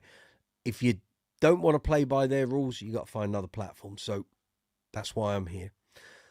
When you do a super chat payment or a super sticker, or you put money towards the channel via the platform, yes, we lose 45% of it, but it makes the algorithm go into turbo mode and the video gets pumped out. So the more live chats and the regular videos get when you do a super thanks, whenever you put money as a payment to the channel via any of the videos, that video then gets boosted through the algorithm. So that's how that works. So don't think, oh, well, he's losing out on 45% of the money. I am, but suddenly the video gets pushed out and it gets seen by more people. I see it in the analytics. That's how it works. While I'm at it, the Chris Childs video that I put the link up for earlier, which I will put up again, just bear with me a minute. would you find people here on the live chat, please go into that video and hype it. So there's a hype facility. You can hype a video up to 7 days after it was released. So it was released last Tuesday. If you can hype it, it can, there's no guarantees that it will, but it can promote the video through the algorithm faster. So if you don't know what I'm talking about, if you go to the icons underneath the video window when you're watching it, where you got the thumbs up, thumbs down, all of that stuff. If you go along and you run out of icons, there'll be 3 dots. Click on the dots. There should be a hype button. If you're watching on the mobile app, you'll see it in the row of icons underneath, and you can just slide those icons across. There'll be a hype button. Please press it on that Chris Childs video that I've just put the link up for again in the live chat. That's how all that works. Okay. Thank you, Stacey. Yeah, there we go. Oh, Cosmic Cruiser. Cripes. Goodness. Can't remember who made that. Let's have a little look. This will become a thing every week now, Richard. You do realise. Oh, we were sticking on there, are we? Who wrote that? Let's see who the author was. Now him. I think he is. Yeah, exactly. There we go. Yeah, I was right. There you go, Richard. Right, Neil Noble, just watch the Mark King soundcheck video. How much does that bass cost? If you want... So that's from 1988. If you want that bass... So the way Alembic works is if you buy through one of their distributors or retailers as a customer, you are then eligible for various discounts, and they change all the time. Those discounts will radically drop the price that I'm about to quote you. So that bass is a Series 2 medium scale. There are loads of custom features on it, like LEDs, quilted tops, matching backwards, blah, blah, blah, blah, blah. The base model, when I say base model, I mean the bottom of the rung in that range. At the moment, I need to go and check. I think they dropped by $2,000. Let me just check.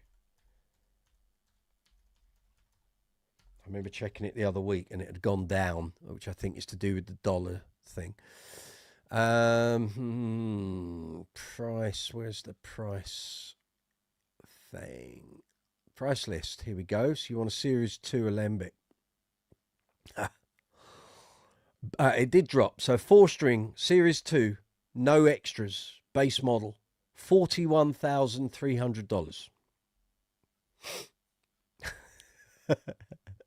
Start saving. But like I say, if you buy through a distributor or a retailer, there are various discounts that they can apply. Marcus Bell at Bass Direct was trying to get a complete replica of Mark King's quilted maple, which he got again in '88. The purchase price, because he didn't go through with the full sale, because when it came to pay for the final payments, for whatever reason, I think he couldn't afford it, and things were going on in his life. Anyway, Bass Direct picked up the tab, and that bass, I think, sold, I could be wrong here, I think it sold for between 15 and 18,000. I can't remember. Someone who knows the price, I think it was between that. But it had huge amounts of discounts because he'd been able to do it because he'd done it through Bass Direct as a retailer. But yeah, I think it was between about 15 and 18,000. Now, to buy a second-hand Series 2 without all the extras, but just a Series 2 in the UK, you're not going to get any change out of about 15k second-hand. Brand new, 41.3? 41.3 at the current time on the 17th of January 2026. The current base price of a Series 2 Alembic from Alembic is $41,300. And you don't get many of them to the pound. Right, Michael Anthony, not trying to show you up, Stacey. The thing clicked back and forth between 19.99 and 49.99. Can't you? Isn't there a custom option for that? I'm not complaining, Mike. So thank you very much. I do appreciate it. You were going to match Stacey. Very good. She just figured out how to customize it. Oh, there you go. Just type in the amount you want to do. Oh, maybe you got to go over and highlight it and then type it in. I don't know. Richard, who was saying that they only played Fenders? It was Leslie. Always hated Fenders as I grew up playing status basses. Now I own lots of Fenders as well. They are an industry standard in a lot of ways. That's the truth. Neil Noble, much deserved super chats. Well, thank you very much. Zuma, if this keeps up, you'll be able to purchase the entire keg. Yeah. Yes. There's Richard's one. Fabulous. Not to be left out. Thank you very much. Beat after beat, you're a good friend and teacher, Mike. I try my best. I try my best. I just try to impart what's up there out to you folks. And on that note, got to say, this week is that first anniversary, isn't it? It's that. I knew it was coming up. It's on the horizon. 21st of January. So where are we? That will be Wednesday. It'll be the first anniversary of Nick Smith's passing. I knew we were getting close. That's why I tried to get as much that's in there out onto the channel to you guys. I haven't done a good enough job of it over the past year. I was going to pick up Nick's mantle and do a video every day as a short with a bit of playing, and I haven't done it, and I still haven't started it this year. I will get onto that. He used to do a video almost every day on his Facebook page. I will get into that. So, yes, it's that first anniversary. So, thoughts, love, and best wishes going out to Nick's family this week. I thought this was an auction for Brooks's Alembic. No. They're going nowhere. All three of them, they're staying here. Don't worry about that. Zuma, most I've paid is $2,800 for your JT Dingwall. That's a nice bass, though. That one on your early 90s Stingray, the only ones I've purchased brand new. I get the bulk of mine are second hand. I can't even remember the last bass I bought was brand new. What would that have been? That's a good question, actually. Now, there's some I've bought that look like they had never been played. I think the last bass I bought that was totally brand new was...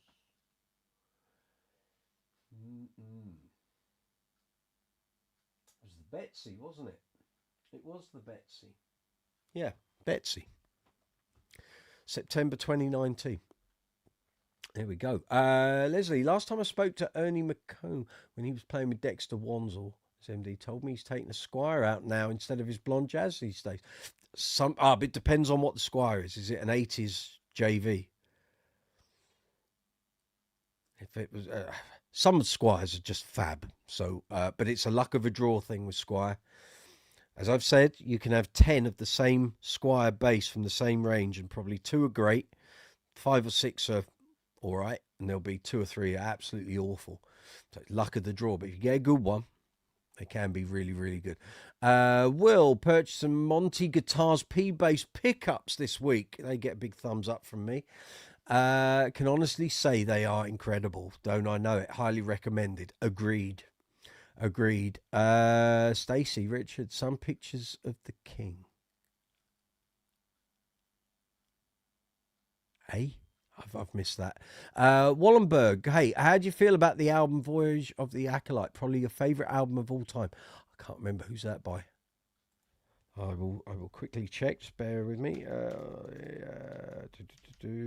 Who's that by? Steve Hackett. I've never heard it. Sorry, that's my own failing now. I've never heard it. Never listened to it. Sorry, I don't have a copy of it. Never heard it.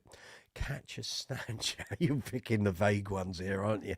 Right. I've never played Cosmic Cruiser. We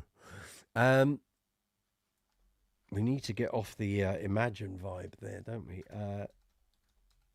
What's that? Catch a Snatcher.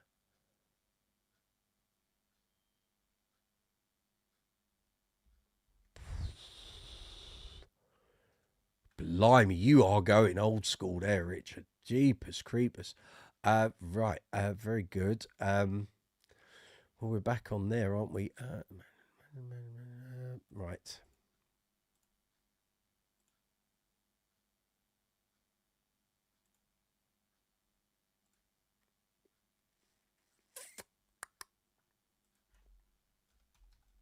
Oh, helps if you type properly, Mike.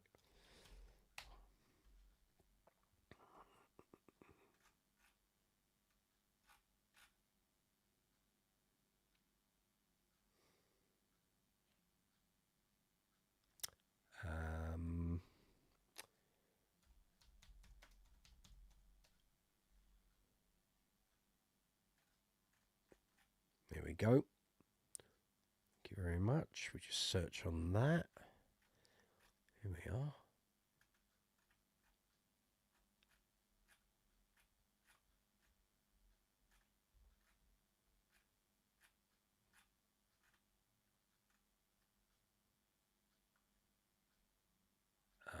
Yeah.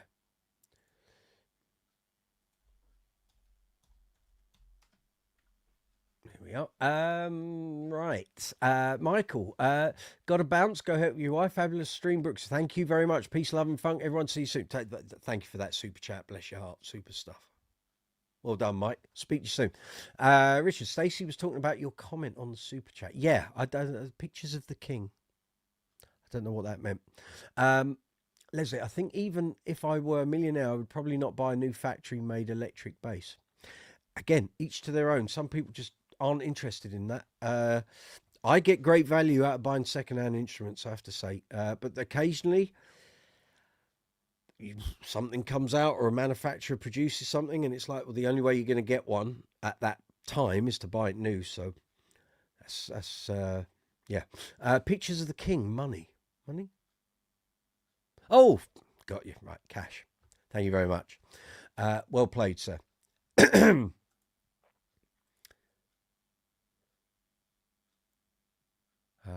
Right, that's all good. That's fine. That's working. Any new subscribers? We had 2 earlier. Have we got any more? We got another 2. We've had 4 while we've been on here. Thank you very much. If you're a new subscriber, welcome. Good to have you on board. Welcome. Get on the bus. Hopefully you'll find some bass content on here that you enjoy.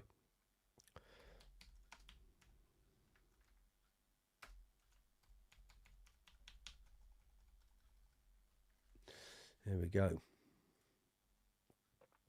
I see you, Mr. Detree, posted on my community tab. Very good. That's fine. That's done. That's how we're doing there. That's all good. That's looking good. Yeah, that's good. That one's fine. Right, stream health. How are we looking? It's all good, isn't it? It is. It's all good. It's all good. Right, here we are. Right, all good. It's 2 minutes to 9. We've been doing 3 hours. I can't believe it. Old Tempest. Now we're picking a favourite of mine, Richard.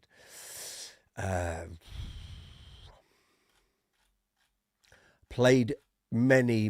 I've put many a 10p in a Tempest machine, I can tell you.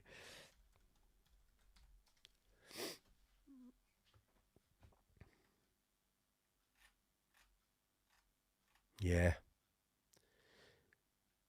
Oh,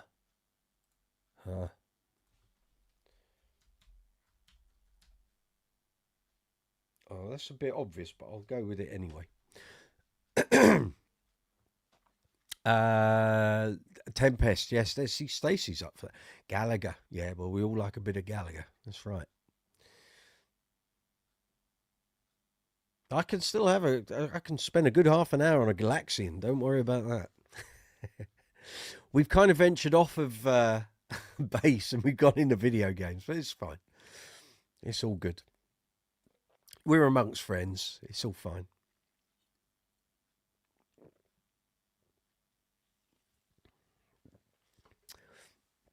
Berserk, your favourite game, that is.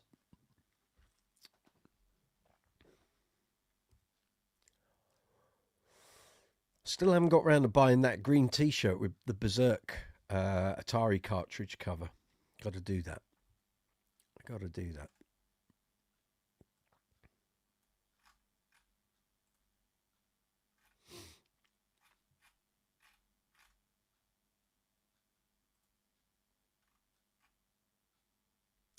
It's all good. As convos ebb and float, correct. Exactly that. Pitfall, well, then you're picking a favourite of mine. And I'll raise your Pitfall too. So, Aliens was great.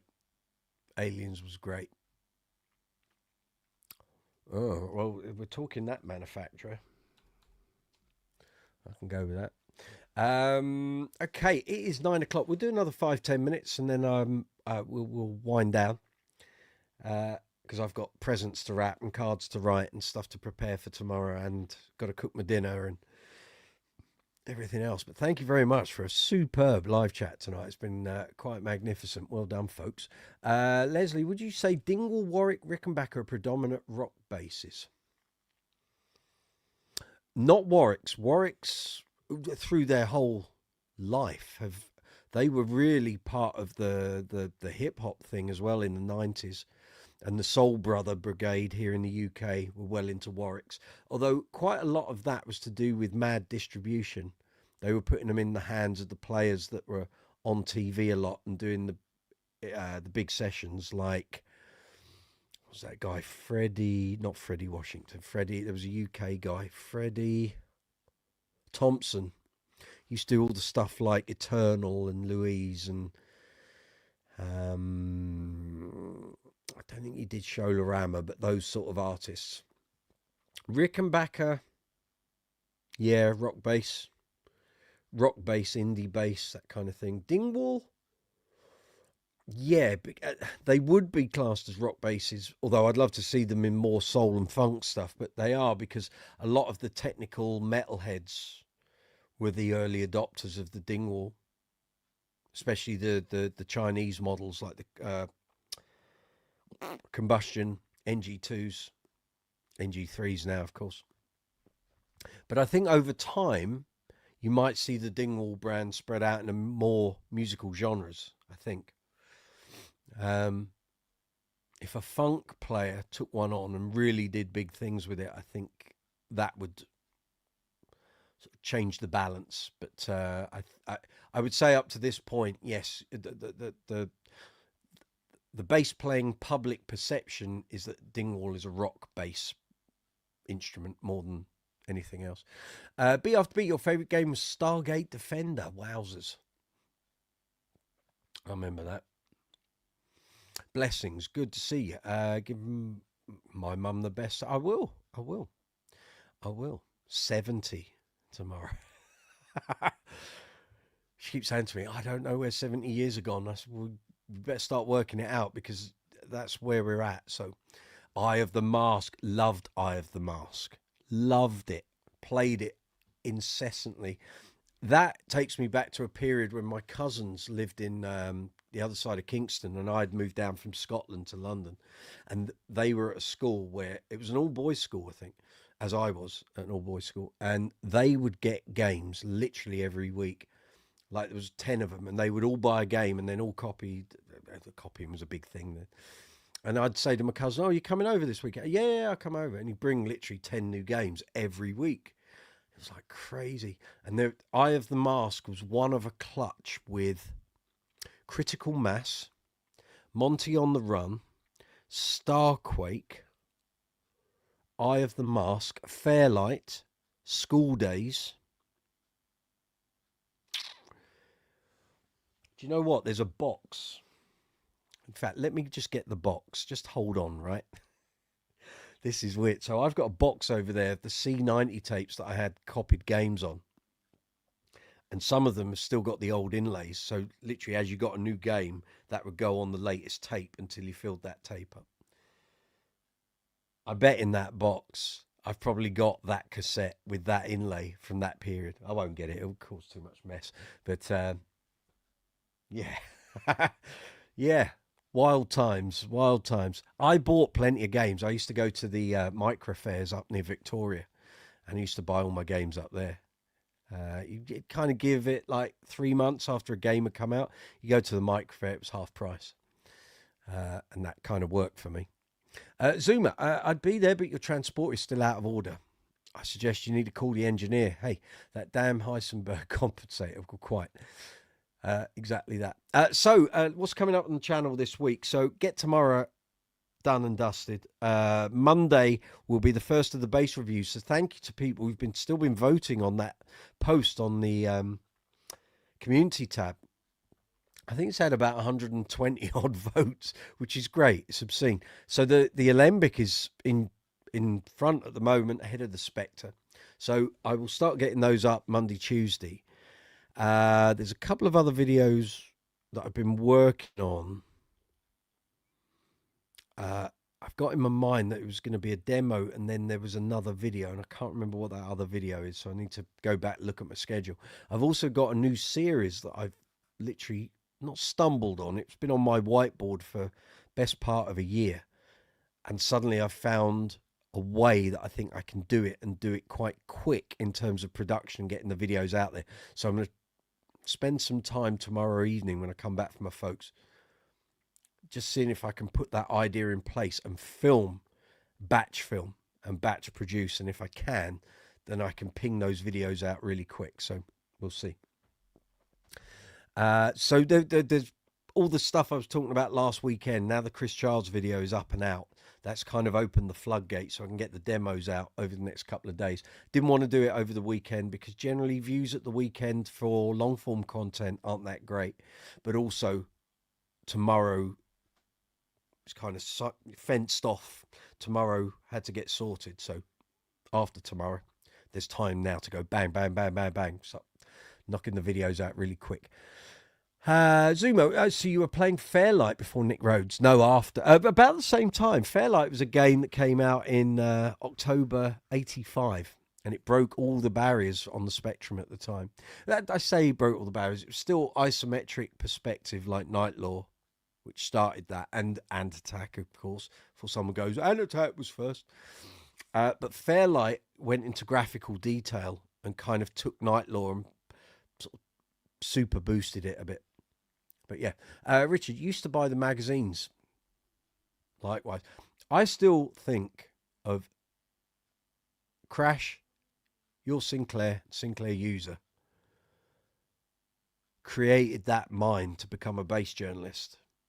I used to read all the Crash reviews, and I'd hang on their word, and I just liked the journalism that was in that. So as a young kid, I had those. I had smash hits for the music and stuff, and that was kind of what you followed. So, yeah. Used to buy the magazines, program into the Spectrum line by line. Saving them onto cassette tape was precarious, to say the least. And half the time they didn't work. And then you had to go back and see where the error was. And it still didn't work. And in the end, you realise after you've done 4 or 5 of these and they don't work, that it's like, I'm not going to bother with that anymore. Yeah, I know what you're talking about. All of that. Fun and games of youth, hey. Anyway, it is coming up to 9:10. I would love to carry on, but I've got literally 100 things to do before I get to bed and out the door tomorrow. So on that note, folks, it's been quite magnificent. What a super live chat. Maybe we should move the live chats to Saturday, but that won't work because by the time gigs start kicking in the spring, I'd have to change the day again. But Saturday night, who knew? Who knew? Maybe I should do Saturday nights and Sundays while the gigs are light. Maybe that's the thing. Maybe impromptus on Saturday. How about that? Could be a thing. Noted for future reference. So on that note, guys and girls, thank you. Fabulous. Thank you to all the people for the super chats, all the regulars, lovely, fine, fabulous people. Leslie, have a good evening. Thank you for the debate. Much enjoyed that. Good stuff. So thank you everyone for watching. It's been a blast. New content up this week. Thank you to all the new subscribers. Thank you all the thumbs ups, the likes, the comments, the shares. We hit 1.3 million viewers, not viewers, what am I talking about? Views on the channel content about 3 days ago. So we're blasting towards 2 million as far as I'm concerned. So it's all good. I will pass on your good wishes to my mum tomorrow. So new content up Monday. It won't be day by day because you have to give the videos time to breathe, do their thing in the analytics. But the demos will be going up. We're all waiting for Saturday gigs to start. Don't I know it? Yeah, seems a long way off at the moment, but there we go. It is what it is. So yes, new videos up from Monday. Keep watching the channel. Keep posting. If you're watching the live chat after the event, please give it a thumbs up. Thumbs ups are great for all the video content here on the channel. Without the thumbs up, the algorithm doesn't really kick in on these videos, so it's all good. So that's cool. Great show. Thank you very much. So as we wind down, I'm going to put in, there's going to be a link. Move your fingers that way, Mike. So it's on. Yeah, there we go. There'll be an image thumbnail come up there. It's going to be the thumbnail for the interviews playlist. So we've been Zuma, thank you very much for the $5. That's for Mum. I tell you what, I'll buy her a little something with that. Thank you. I'm going to put up the thumbnail for the interviews playlist, so going in there. All the interviews I've done that are here on the channel. There's a load of vintage stuff to come up. You might be watching this in 10 years time. You click on that list, there'll be loads of other stuff in there. There's Billy Sheehan in there, Larry Graham, Lee Sklar, Mark King, John Taylor, Doug Wimbish, Chris Squire, Glenn Hughes, Paul Turner. Lots of Billy Sheehans actually in there. Yeah, and more to come. So on that note, guys, have a great week. I will see you next Sunday, but I think we might do a few impromptu chats on the Saturdays as well. So keep watching, enjoy the content, new stuff up from Monday. I'll see you soon. Take it easy. Have a good week.